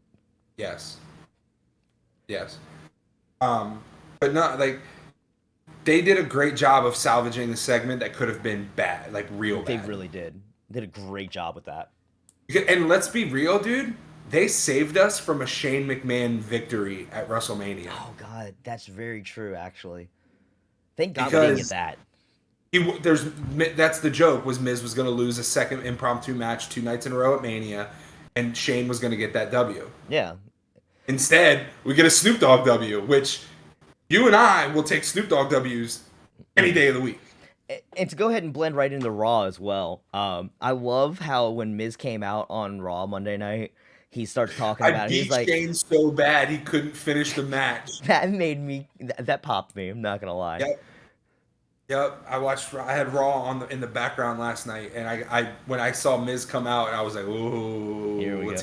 When he said that, I popped. Miz he's established enough in the company that he can rip on Shane McMahon a little bit, like he did. Not to mention the two of them have as much history as they do. Right. From there, we got our Heck in a Sec. Heck in our sec. Finn bleeding hard way. My real God. hard way. Real hard way. I want to point out also his entrance. They just used the old school demon music. They didn't even try and use like the Judgment Day cut, so it felt really weird. Also, there was a lot more red in the paint than I was expecting. I thought it was gonna be all black and purple. There was a lot more red to it than expected, which I mean it makes sense. It's the demon. I always love when they come out with the demon paint. It always looks great. It's probably one of my favorite entrances in the WWE by far. I'm glad they got a WrestleMania moment out of that. First time we've seen Demon at Mania, right? Yeah. First time the Demon has been at Mania. He's coming at SummerSlam before, I believe it was. Yeah. Mm-hmm. Oh, wait, was Demon at 35? Shit, I don't remember now. I don't know. I think it might have been Demon Finn that beat Lashley at 35. I could be wrong on that. I need to go back and look. Oh shit, you might be right. Yeah, we might have to fact check ourselves on that one. Mm-hmm. All right. Anyways, though, we got the Brood entrance. You called that shit. You totally called it. It literally said Brood Edge on the Titantron, and I literally just went, man, fuck you. Stupid. But it looked. You don't need great. to say Brood Edge. We don't need that. Yeah, no. All you needed was him. Granted, it wasn't the Brood music. They had him coming out the Slayer. Fucking Slayer, bro. One of my dad's best friends is a huge Slayer fan, and as that was happening, I heard him going on in my head, like, fucking Slayer, man, fucking Slayer, and I'm just like, I'm hearing that in my head. I was like, oh my God, Manson, where you at? But also like the whole like headpiece, that whatever that mirrored shit was that Edge was wearing, looked fucking sick as hell. I'm not gonna lie. Great match. Finn gets busted open hard way. Badly, like we mentioned. Yet another person that had their skull popped open. Bro, numbing agent and staples in the fucking ring. While cameras are just focusing on Edge pulling weapons out from underneath the ring just to keep them busy. Which consummate professional. Absolutely. But Edge knew what happened, and he knew, all right, I got to stall, and that's what Edge did. And he's just teasing the crowd with like, ooh, what am I gonna pull he this worked off? it into the match. He really did. Stalled the right. You know what I'm saying? He didn't he stalled the right way. Like the Snoop Shane segment was very much on the fly, as was the Edge thing. But Edge also being the actual professional wrestler, he was like, I can still work this into. Okay, they're taking care of Finn, but I know the cameras are going to be on me and the people in the arena. I got to keep them satisfied. Yep. And so by him going and pulling out the weapons, like that's a good touch. Yeah, and I mean credit to Finn as well. He got the numbing agents and the staples right there in the ring, and then he still turns around and completes that match. There were still quite a few minutes to that match, too. Yep. I do want to point out when they put the cage down. I was noticing like the footholds that they have in the cell, which they always have, but I was so sure that we were going to get the two of them up to the top of the cell after that. But I think it was Denise Salcedo that pointed it out as well. They added that little platform for Finn to stand on for him to do the coup de grace, and it was like that little platform they added. That's beautiful right there. I like the fact Yeah. that they're adding that kind of stuff to like make more things happen out of it. Um, hmm Edge And winning. maybe they were supposed to go to the top of the cell, but after the head injury, Yeah, they I cut feel it. like that match did get cut short a little bit. I feel like some of that match got cut short. It went a lot because that was the other thing too, was that apparently like Fightful Select was reporting like they were slated to get almost as much time as the main event, and that match probably went half the time, and it was probably because of Finn's injury. But it's okay, it's whatever. It was still a good match. I mean, they got in, got out, did their business. Edge winning, I don't know how I feel about it. I'm still split on whether that was the right call or not, but it's whatever. At least the story's done. Yeah, at least we can finally cut, dry, move on. Um, I want to point out here as well. There was a lot of names being name dropped on commentary of people in other companies. Obviously, with other things that are going, like when they were talking about Roman's winning streak, they mentioned Daniel Bryan, they mentioned Cesaro. But what caught my ear more than anything was when they name dropped Christian during Edge's entrance, and Yeah. or like during the match itself as well. Um, there's still rumors that we're getting Edge and Christian back together. I've been a big fan of it. I'm a big supporter. Please, please, please. I also think it's a little easier to name drop Christian because his name in other companies is Christian Cage. Also true. Well, and again, same thing. Daniel Bryan, Brian Danielson, Brian Cesaro, Danielson. Claudio Castagnoli. Yeah. It makes sense. And then again, that's a lot of the reason why they do those name changes because like we want to be able to maintain the IP on that so we can do Yeah. these kind of things. Makes sense. But like you said in the notes, never in Vince's world Never, would that have happened. never. Um, You know what they would have done? What they would have done is they would have been like Roman defended his title at Mania against in a triple threat against Edge and another super. You know what I'm saying? Like they yeah. would have been like, And again, going into the whole idea that that match was cut short, directly after that, we got a backstage interview with Bianca, and we got a replay of Seth's entrance. That felt like they were stalling for time. It felt like they were stalling for time to fill out time in order for them to get ready for one, the cage to be lifted, and yeah. two, for them to prepare for like everything else. One real quick before we get into this main event, something we did not touch on at all, and I'm surprised we missed. That stage was beautiful. My God, yeah. Long ass ramp, but the steps for the Oscars, that stage was gorgeous. Very well done. Yes. I mean, the sets are always great every year, but this was definitely a good one in comparison to last year's Big Star. That was like too short. People that kept having to duck through. Like it looked where good, AJ but cut it was, himself. yeah. But this one was it was beautifully done, and you're right. Yep. Let's get to this main event. Main event time. So, to start off, Cody, of course, was wearing the weight belt that that was advertised. He had every name written of all the different wrestling companies that he worked for while he was on his excursion, with the exception of one that had been reported. After Was the show, AEW on it? yeah, I think. No, no, I think AEW was listed, but like I don't think. Well, I don't know. I can't remember, but I do know. I do know that the one indie name that was left off, they reported was Bar Wrestling, and that makes sense because all the allegations around Joey Ryan and them not wanting to associate with him makes Yep. sense. Is WCPW on there? Yes. WCPW. Nice. I physically saw WCPW. There was a lot of people calling that out, just like, "Hey, look, there's WCPW." Nice. They're shouting out What Culture. Love that. Love that.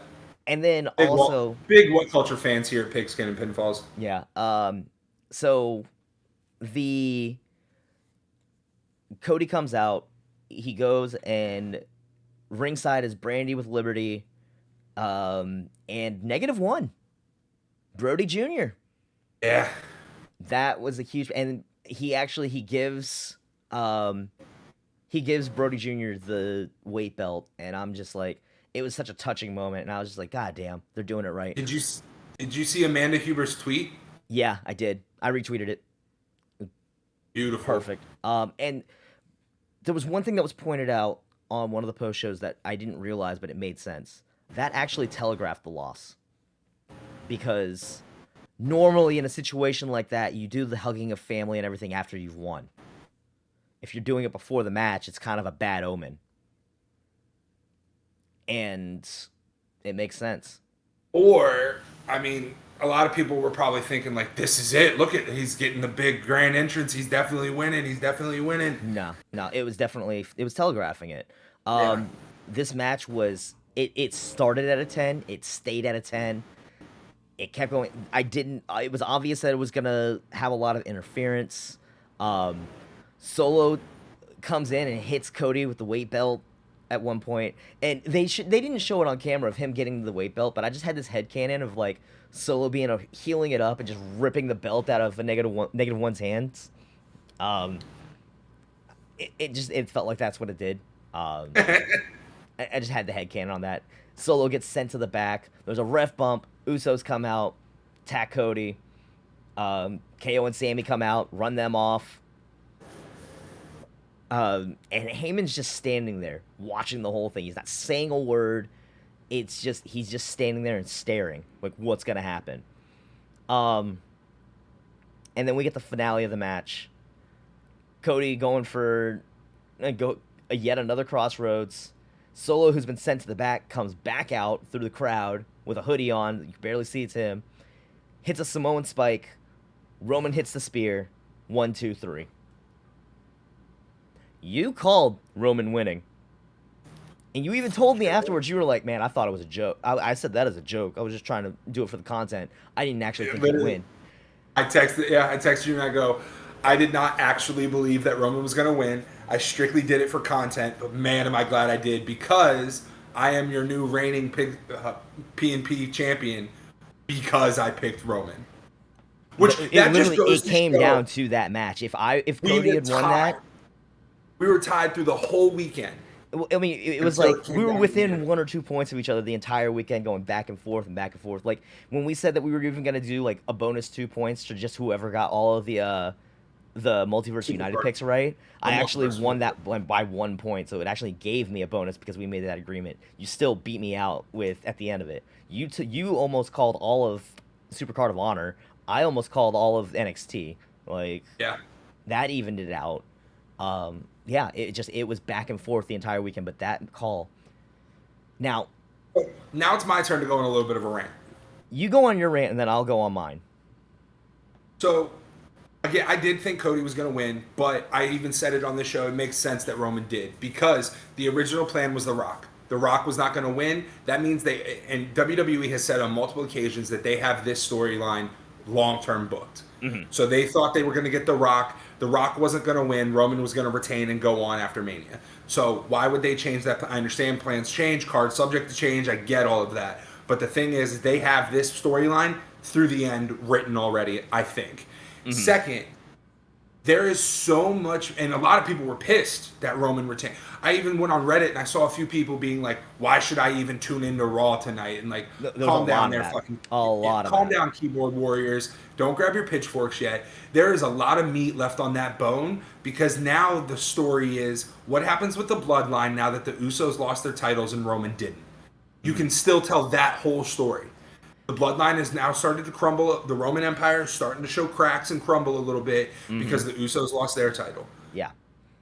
Like, that's where there's a lot of story left in this. And like, you know, Triple H said in his media scrum, like, you know, you never know if you do the right decision, or you never know if the decision you didn't go with is the right decision, because we don't live in that world. We live in the world where Roman retained, and that's the world that we're going to have to move forward in. Mm-hmm. And I think that there's plenty of story left to be telling. And let's also be real, man. I think Cody is going to do a lot better as the chaser than he is as the champion. All right. Like, that's the story, is winning the belt his dad never did. And now you get the story of, okay, the Usos lost their titles. I'm sure Roman's going to go full on gaslighting and heelish tactics to his cousins. That's going to lead them to being pushed away out of the bloodline. I'm sure we're going to get maybe Solo pushed out of the bloodline. And maybe finally at SummerSlam, we get Roman versus Cody one-on-one with no interference. And then that's where we can see Cody win his belt. I'm gonna add to everything you just said. Like I know I said I was gonna rant about it a little, but we've had a few days now to process everything, and I've been taking some time to think about it. Cody wasn't really properly built up for this. Yes, they were trying to make it seem like he is the conqueror, but think about it. He won the Rumble from the 30 spot. He's consistently having to worry about extra interference from KO and Sami to help him get through everything. Other than that, he's beating everybody down. You gave Cody the win over Solo on Monday Night to end his undefeated streak. You had the Usos lose the title. To have the Usos lose the titles, the tag titles, and then Roman to lose both his titles on the same night is way too much of a shock. You can't do it all in one because, again, like you said, there's plenty of meat left on that bone. They come out in the press conference, Roman and Heyman, and they're like, "We're only in the third inning," and I get it. I know there's a lot of frustration about you could have really made Cody with this. In reality, it does make sense.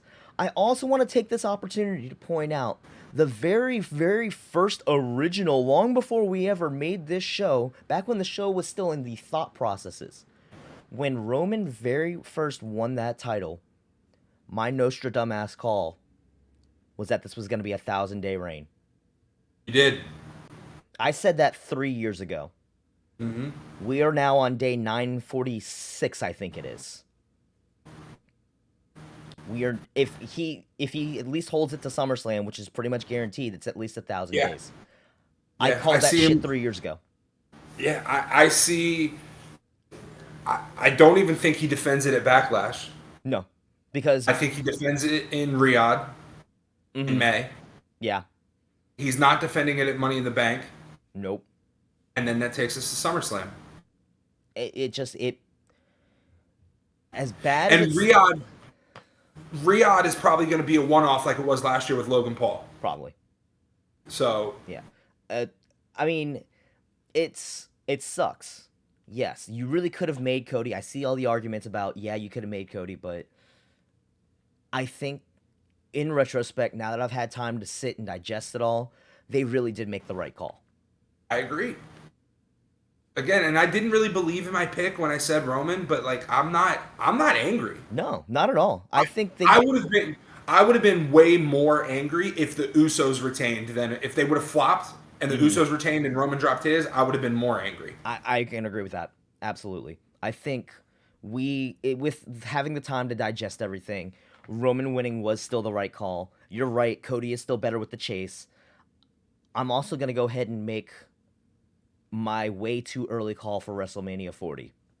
Okay. Roman holds the title until 40. Roman drops the title at 40. Which I was calling a while back too. I was calling that as well. And I'm sticking with that. Roman will drop the belt at 40 to Seth Rollins.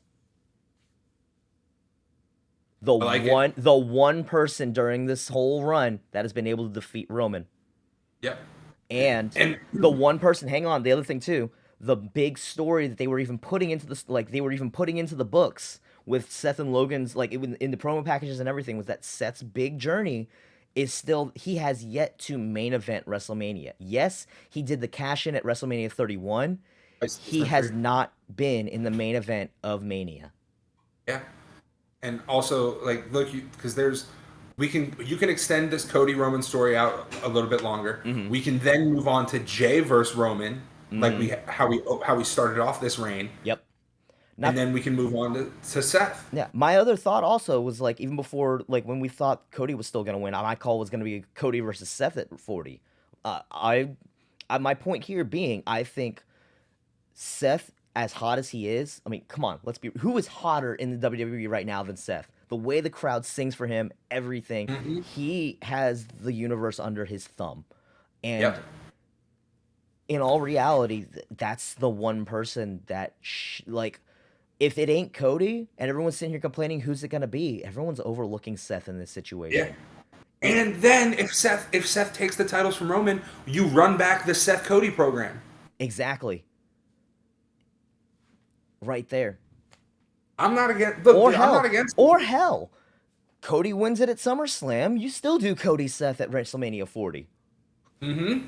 Why not? Yeah. I agree. That is my too early call. Seth Rollins is main eventing WrestleMania 40 and winning the title. Whether it be Roman or Cody.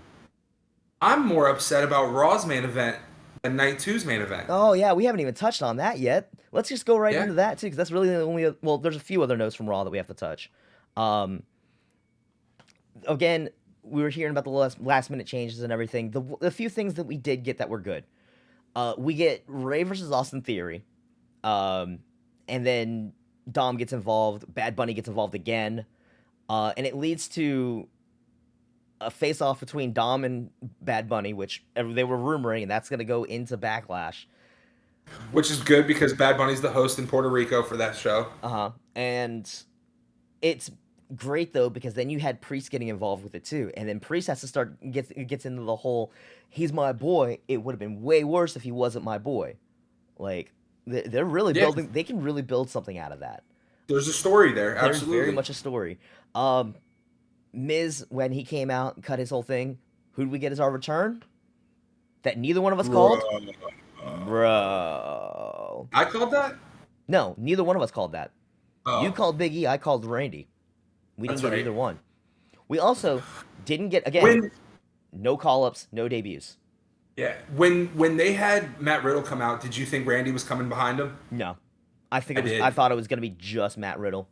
And I thought Riddle was going to come out and be like, oh, you bro, no surprises, whatever. Well, I've got another one for you. Yep. That's what I thought. I mean, it was good, but again, I think Riddle coming out by himself, it just sucks that was our one return. And then we're getting Riddle versus Miz next week. Okay. Let's not forget, we do still have one more show post-Mania. So SmackDown could very much be our call-up and our debut. Yeah. Not to mention as well, that's a lot of what everyone's saying about this whole issue with McMahon being, and with Vince being back in Gorilla and all this kind of stuff. The big tell is going to be if he is at Gorilla on SmackDown. If he's there, it's the death knell. If he's not there, then we can just chalk it up to Vince was there over Mania weekend running things. If he's at SmackDown this week in Portland, if he travels to Portland for SmackDown, that's it. Yeah, that is going to be make or break right now. Yeah, and look, obviously Vince has done some terrible things, man. I'm not excusing anything he has done ever, but WrestleMania is his baby. I do believe he has a right to be there. Yeah. I can agree with that. That being said, if he's at SmackDown on Friday, that's going. Yeah, I agree, and I don't think he has a right to run things. I don't think he has a right to be. But I mean, if Vince McMahon walks into WWE at WrestleMania and wants to sit in Gorilla, I get it. Yeah, I get it. I don't think he should be. I don't think he should have been. Like we were texting last night saying all the call sheets and shit that were being printed out last minute, very reminiscent of where we were a year ago. Yep.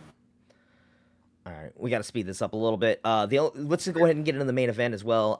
They did the whole Cody coming out to confront Roman at the start of the show. Well, kind of the start of the show. Let's be real. It was that start was a long start. Yeah. Again, the first hour was commercial free, and we got less than 2 minutes of wrestling because it was a bunch. Beautiful, love that. And they basically say Cody wants a rematch. They're like, no. Well, then let's do a tag match. It's my problem still with Solo. Heyman's like, well, you can't. Whoever comes out has to be somebody that wrestled on Mania. So there was no debuts, no call-ups, and it has to be whoever it is can't get challenged for the title. Brock can't challenge for the title anyway. So who comes out? Brock Lesnar. We get really excited for the thought of a Cody and Brock versus Roman and Solo match. That'd have been great. It would have been beautiful. Not to mention the stats we're pointing out. This would have been Brock's first match on Raw since 2002 against Tommy Dreamer. 21 years. 21 years. What do we get instead? Fucking bullshit ass Brock heel turn. I don't think it's bullshit. Now we're getting a Cody Brock program, which I like it. This is how you build Cody to defeat Roman. Now he's got to go through Brock to get the Roman. And this is why I think that Roman's not at Backlash. I think our main event of Backlash is Cody versus Brock. And that leads to whatever they decide. I don't think it'll be main. Well, yeah, it would probably be main event if that's the case. Or curtain jerk. Or curtain jerk so Brock can leave. That leads to whatever they do in Saudi. Yep. And then there's your number one contender for fucking SummerSlam, Cody versus Roman. Or hell, back. just save Cody Brock for Saudi in general. Yeah. Yeah, either way. That covers that. It would have been cool to see that tag match. Mm-hmm. Brock comes out. A lot of people said it was very reminiscent of when Brock made his return and beat Cena. I mean, I'm not gonna lie, it shocked me. It definitely shocked me. It popped me. I thought it was the right move. Honestly, again, if Cody's not gonna win that title, and like it was a hell of a swerve. Everyone wanted to shit on Raw last night for how bad it was. I think there were still a couple things that were leaving Raw as redeemable. I mean, granted, worst Raw was trending on Twitter, and a lot of people were checked out by then. But the ending, it's a lot. Four straight days of wrestling is a lot to consume. It is. I mean, we consume enough wrestling in every week as it is, to the point where I'm sick of it half the time, and I'm just like, how much longer can I do this? But like an abusive relationship, we're still stuck in it. Yeah. But yeah, so you figured we had 13 hours of just WWE programming from Friday to Monday. That's not counting all the stuff that we were, again, like we did cover, like we were going to cover Ring of Honor, the New Multiverse of United, all that stuff. We just don't have the time for it now because we're on a tight time schedule. All you guys need to know is that I'm the new reigning champ. Shut up. And we are going to see what happens on SmackDown, because I do still think SmackDown has the potential to be a big show. It's the fallout from Mania for the SmackDown side of things, so obviously we will report back to you guys on that next week. Yeah. Now, I want to close out the wrestling notes with this article I found. So when I was doing all the research and getting all my notes together, I, interestingly enough, found this article that said from 2009. This is a 14-year-old article. It says, can anyone topple the record for the longest heavyweight championship run? Talking about San Martino's 7-year run. Listen to these names that they had listed. Cena, which, of course, he has his... this is where it says, by this point, he already had the 6th longest reign in history, which, again, he is the next longest in the modern era. Batista, lols. Samoa Joe, who at the time was still very much ingrained in TNA. Yeah. Randy Orton. Okay. Kurt Angle. Okay. Kurt Angle was still in TNA at the time. So, yeah. AJ Styles, again, long before AJ Styles had joined the company. Yep. Triple H, that's not going to happen now. This one made me laugh. Jack Swagger. Yes. Jack Swagger. Frankie Kazarian, which Kaz never made it that high. Jericho, Edge, and The Big Show. Mind you, they also called Edge before Edge's first retirement. Yep. And then The Big Show. And then it says, The Big Show is big, really big. Did I mention that he is big? And I laughed at that. So those names, like, they got that all wrong. Oh, yeah. All wrong. Oh, yeah. All right, let's move into football news. NFL was... Not a lot. Yeah, NFL was very light. We literally have like 10 notes on the NFL because that's how light. Thank God they were a short week. Thank God they were a quiet week to get through all this shit. Let's talk XFL first, though. And before we get into this week's games, I wanted to point out that last week the Vipers they benched Luis Perez for bad play, and then they actually traded him midweek to the Arlington Renegades. And the Arlington Renegades had actually released Kyle Sloter, who was also doing poorly at quarterback. So we get our first big name trade, quote unquote, out of the XFL. I thought that was pretty interesting. Your Sea Dragons. I know you're a huge Ben DiNucci fan. I feel like the Sea Dragons are now becoming more of your team than the Brahmas are, which is probably They might be. Because that's a smart call, honestly. How about you tell us about the Sea Dragons, what they did this week? So they've won 5 straight. Yeah. They've won 5 straight. DiNucci continues to make his case for MVP. I wouldn't say MVP, but... I would. All right. I would. He had a gorgeous touchdown pass to Josh Gordon. If you haven't seen it, go back and watch that clip. I know you've seen it. That was for the viewers, not you. Oh, of course. So what is it? It says here 266 to his league leading 1,771 passing yards. He's averaging over 250 yards a game. Not even a lot of NFL quarterbacks do that. It's true. You know, um, and Arlington has something special. And Devon Smith, he had 2 rushing touchdowns on the night. Um, he does need some help though, because they have nobody else on that offense. He is the offense. Statistically, the Renegades have the worst offense in the league. Yeah. Um, Which it's going to be interesting if they put in Perez, if that improves anymore. Yeah. They started Drew Plitt, and Drew Plitt, I mean, his stat line very pedestrian. 19 for 29, 213 yards, no touchdowns, 1 interception. Yeah. And then of course I'll let you talk about the Brahmas as well, because I got to talk about this. I'm taking the DC Orlando game. Of course you are. So the Brahmas are in just full meltdown. Fred Brown got a 1-yard touchdown, the first to open the game. That was basically set up due to a defensive pass interference, and he followed it up with the second kickoff. Followed up in the second with the first kickoff return of the season, 96-yard return to the house, and that's about the only offense that they were able to muster up. San Antonio had 3 more turnovers. Jordan Williams with 11 tackles, 3 for a loss, to his league-leading 65 tackles, 10 for a loss numbers. Despite their struggles on offense, the Bombers' defense is really scary. Vegas switched to Jalen McClendon. It seemed to pay off for him. 21 for 31 for 264, 2 touchdowns, no picks. Very reminiscent of Drew Brees in the way he was a field general for the team. Yeah. Like that's a Vegas great comparison. McClendon and Breeze. It's a great comparison of the way that they played.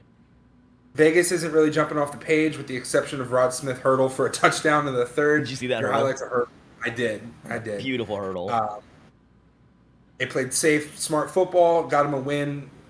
Even though San Antonio had great defensive play, both of them are 2-5. Neither one of them is probably going to make it to the playoffs. And then it came out later that Ben Kurt played through broken ribs. Well, it wasn't like it was during the game that they had pointed out, like, or even at the start of the game, like even during pregame, they were talking about, hey, Kurt Benkert's got these broken ribs and he's still playing. It's tough, man. That's tough. So I mean, it sucks that would explain why their offense wasn't making it work. But like, hey, good on the man. He played through broken ribs. Yep. Some good shit. Let's talk DC Orlando. Now, I'm gonna be honest. I missed the game because obviously we were focusing all on Mania. I went back and then I pull up on social media. I think on Sunday morning I was looking at it and I see the post on Instagram. DC loses to Orlando 37-36. My initial thought was, oh my God, they shit the bed. And then I go back and I watch the highlights and the review. No, that was a knockdown, drag-out fight of a game. It was beautiful, honestly. Like, I wanted to go back and watch the whole damn game if I could have, but it was just, Quentin Dormady, I said it I said it last week, I said it the week before, don't sleep on the Guardians. They're going to get their first win soon, and it's going to come on the hands of Dormady. And that man put on a star-making performance. He was responsible for all 6 touchdowns. Count them, 6. 3 through the air, 3 on the ground. 6 touchdowns. His stat line, 27 for 34. Only missed 7 passes. 328 yards, 3 touchdowns. That's NFL caliber numbers right there. Absolutely. And then when you consider, like, again, 3 touchdowns on the ground from, I think it was like 8 attempts, 22 yards. It's impressive. Yep. DC really did stay in this game the entire way. Again, like, I mean, they only lost by a point. I mean, Jordan Teamu still putting up 285 yards and 3 touchdowns himself. Abram Moore again passing the 100 mark, the century mark, puts up 127 yards, had a touchdown himself. De'Aaron King still proving to be a gadget player. On the drive that he had, he was making some great runs, and then topped it off with probably the best pass of the weekend to Briley Moore. Just the way he dropped that into the back of the end zone was beautiful. And in reality, it came down to, like, the end of the game. Both teams just kept turning the ball over, and it came down to a 63-yard field goal attempt in the very last seconds of the game by Matt McCrane. If DC is going to lose this league, it's because of their kicking. Matt McCrane has already missed 4. He's tied for the most missed kicks in the league. Like I forget who else it is that's 8 for 12, but he's 10 for 14. That's the Achilles heel for DC right now, is being able to make those field goals, because without that, I don't know. I agree, and I wouldn't shit too hard on him because a 63-yard field goal up until about 2 or 3 years ago would have been an NFL record. It honestly, and it wasn't. So, It leaned a little bit too far to the right. It had the distance. It was too far to the right. It just barely made it out the outrights. It wasn't a bad kick. It was just a hard kick that he didn't make. It is still telling though that he's missed that many field goals, because he had missed another field goal early in the game that was a lot closer. And that if he had made that would have been a W. I mean, again, let's be real. This ends DC's undefeated streak. It also gives Orlando their first win. I mean, you can't be mad about it. Like, if both teams played great, it probably was the game of the year so far, and not the first time that we've seen an undefeated team lose to a team getting the first win. Like, we've seen that in the NFL sometimes. Like, the undefeated teams will discount or like go into a game like thinking, oh, it's nothing. I think it was the Eagles just last year. They lost their undefeated streak to a team that was like 2-4, like 2-10 at the time. I forget who it was. Yeah, but I mean, it's Washington. Was it Washington? The first loss came against Washington. Yeah. Okay, and I know the record was not good at the time. But yeah, like this was it's hard to go undefeated in any league. Mm-hmm. This one came down close, and let's be real, it wasn't so much that DC lost the game as it was Orlando. Not just Orlando, but like Quentin Dormady fought for that win. He did. Like I have to applaud it. Like, I'm not even mad that we lost that game. And I had that game on, so I was watching Mania on my phone, and I had the XFL game on the TV in the hotel room, and like, I'll be honest, man, my eyes were shifting quite a bit back and forth onto that XFL game. Yeah, it was impressive. And then Roughnecks and Battlehawks. Oh, how the mighty have fallen, is how I started this, because the Roughnecks started 4-0. Everyone was like, "Oh, they're the best team in the South," and they still are the best team in the South. But they 1 second, bud. They started out 4-0, and now they've lost 3 straight. But here's the thing about it: the 4 wins all came from teams in their division in the South. The 3 losses have all come to XFL North teams. Again, I was complaining last week, 2 weeks, 3 weeks ago, about the way the teams were divided out. Yeah, they did North and South, but that left a lot of like the worst. We're seeing now that all the better teams are in the North. Someone's going to end up losing a playoff spot that they deserve to a team in the South that doesn't deserve it. I think Houston still moves on, but again, it's whatever. The Battlehawks, on the other hand, again, I still think the Battlehawks are the second best team in the league.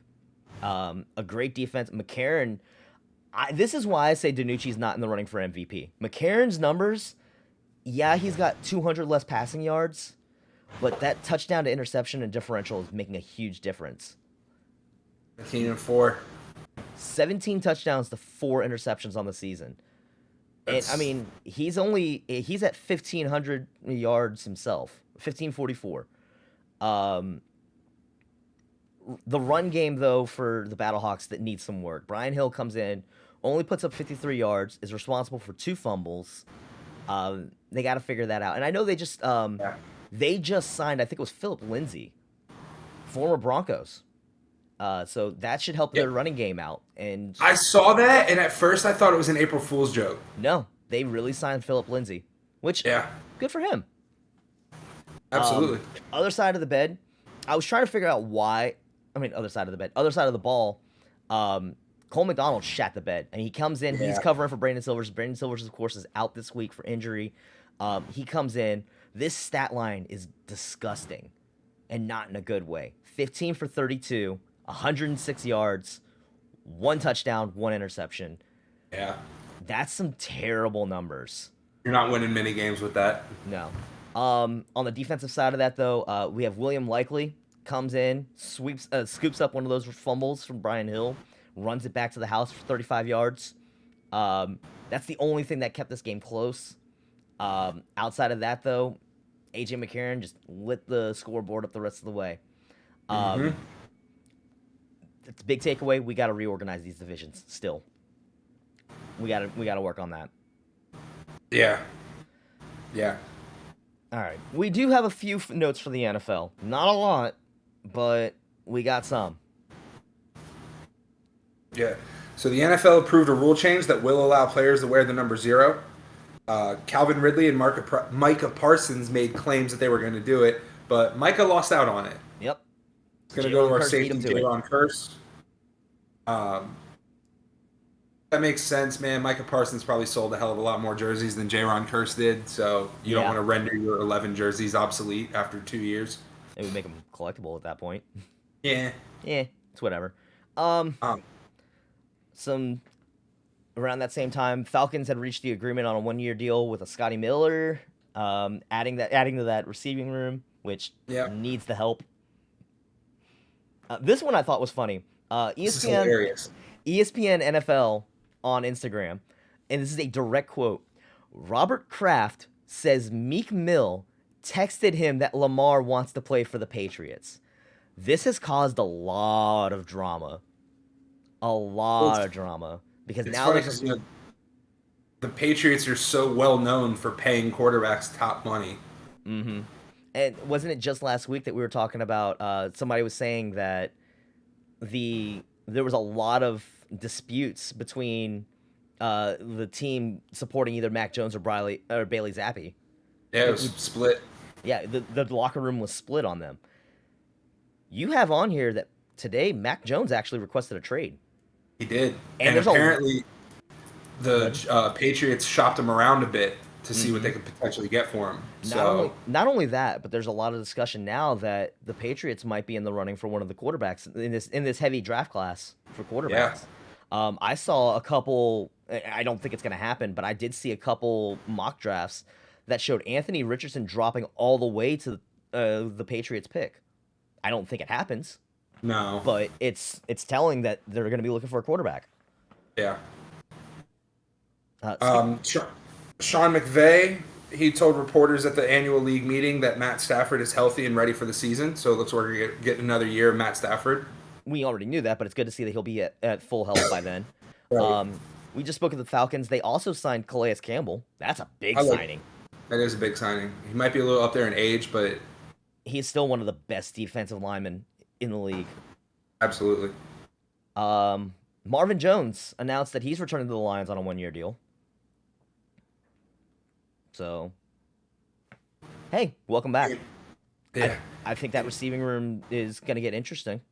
Mm-hmm. I'm going to let you take this news about the Falcons because I want the next one. Yeah, that's fair. I mean, so the Falcons owner, Arthur Blank, was speaking on Lamar, and this is a direct quote. This is a quote as well. There's no question that he's one of the top quarterbacks in the league. But looking at it objectively, there's some concern about whether or not he can play his style of game for however long. Like, how long can that last? Hopefully a long time, but each of the last 2 years, he's missed 5 or 6 games. And that's a really good point. But this is also going into that fact, though, that Lamar was having to do everything by himself. He didn't have the rest of that room. I remember talking in our fantasy football draft, in our fantasy football chat, that I had called both Lamar and Mark Andrews getting hurt, not last year, the year before, because they were the only 2 people healthy on that offense, and that there was no way that they could survive 3 years in a row being the top of the top without getting injured. Yep. And that was the first of 2 years that we saw Lamar take a lot of time off of games because of injuries. It's telling. But again, is that more because overworked? Or is it more his style of play? And yeah, I can hear the style of play argument all day long. I'm a Panthers fan. We saw the same thing out of Cam. But, I mean, what can you do? Yeah. So there's reports that stated that the Cowboys didn't even make an offer to Zeke to stay so that way they could avoid, quote, insulting him. McCarthy stated that no one felt good about Zeke's release, and Jerry Jones has said the door is still open for his return. You're the Cowboys fan here. What do you think? He ain't coming back. You don't think he's coming back? Nah. I think if both sides truly wanted him there, they would have talked. They would have at least done an offer or something. They could have sat him down and been like, look, this is what we think you're worth. What do you want? And then that's where the negotiations would have built. For them to not even make an offer to him, I think that's telling. Well, I mean, it's like they said, though. They didn't make him an offer because they didn't want to insult him with a low offer. And it's just like, we know what you're worth. We want, I can agree. I think, and this is just my idea. I think that was a smart call because it's like, we don't want to insult you. We know that you can leave here and get a bag. We know that. Yeah. But if you can't get a bag somewhere else, we're more than willing to let you come back. Yeah. I think that's the way I view it. Is like, hey, we're okay with you coming back. It's not going to be for as much, but we want to see if you can go get the bag somewhere else first. Yeah. And I think Zeke stays a free agent until after the draft. I think so the too. Team that really wanted a running back misses, and I think Zeke stays a free agent until the summer. Yeah. I think it'll be right around the time of OTAs when he gets signed. I agree with that completely. Late Sunday night, news started breaking that the Titans are actually exploring options to trade their way into the number 3 pick. They're looking. It's been a lot of discussion right now that they're not looking to. They realize that their days are numbered with Tannehill. Tannehill's already old in itself, and he hasn't been playing that well. He's been a system quarterback, if anything. Yeah. I think though, if they're going to make that trade to the 3rd, then it's going to include Derrick Henry. Think so? It would have to, man. Who else do they have that's worth a damn? Well, and the other thing that's being thrown around as well is that Baltimore may trade up as well. There's talk about Baltimore trading the pick to the Colts and involving Lamar. That's been thrown around a little bit now. There's a lot of stuff that may still happen there. Mm-hmm. And it's only gonna heat up as we get closer to the draft. We're 3 weeks away from the draft? I think so. Yeah, like 2-3 weeks. Yeah, that sounds right. Mm-hmm. And then the last couple notes that we have here from the Raiders that happened yesterday. Brian Hoyer signs a 2-year deal to be the backup. Okay. And then this one I just thought was interesting. Danny Amendola was hired as has been named the coaching assistant for kick returns. Smart. He was a pretty good returner. And look, Brian Hoyer and Danny Amendola were teammates with Jimmy G in New England. Mm-hmm. I think that I didn't even realize that's a really good point. Yeah. Yeah. Yeah. Like we said, really, really skimp on the NFL notes this week. It happens. Thank God, because we had so much wrestling to cover.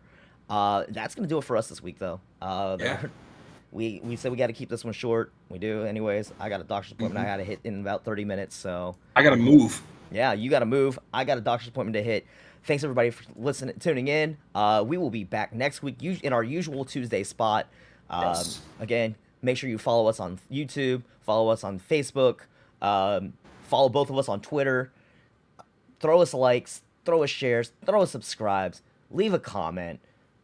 Let us know what you think. Help us out.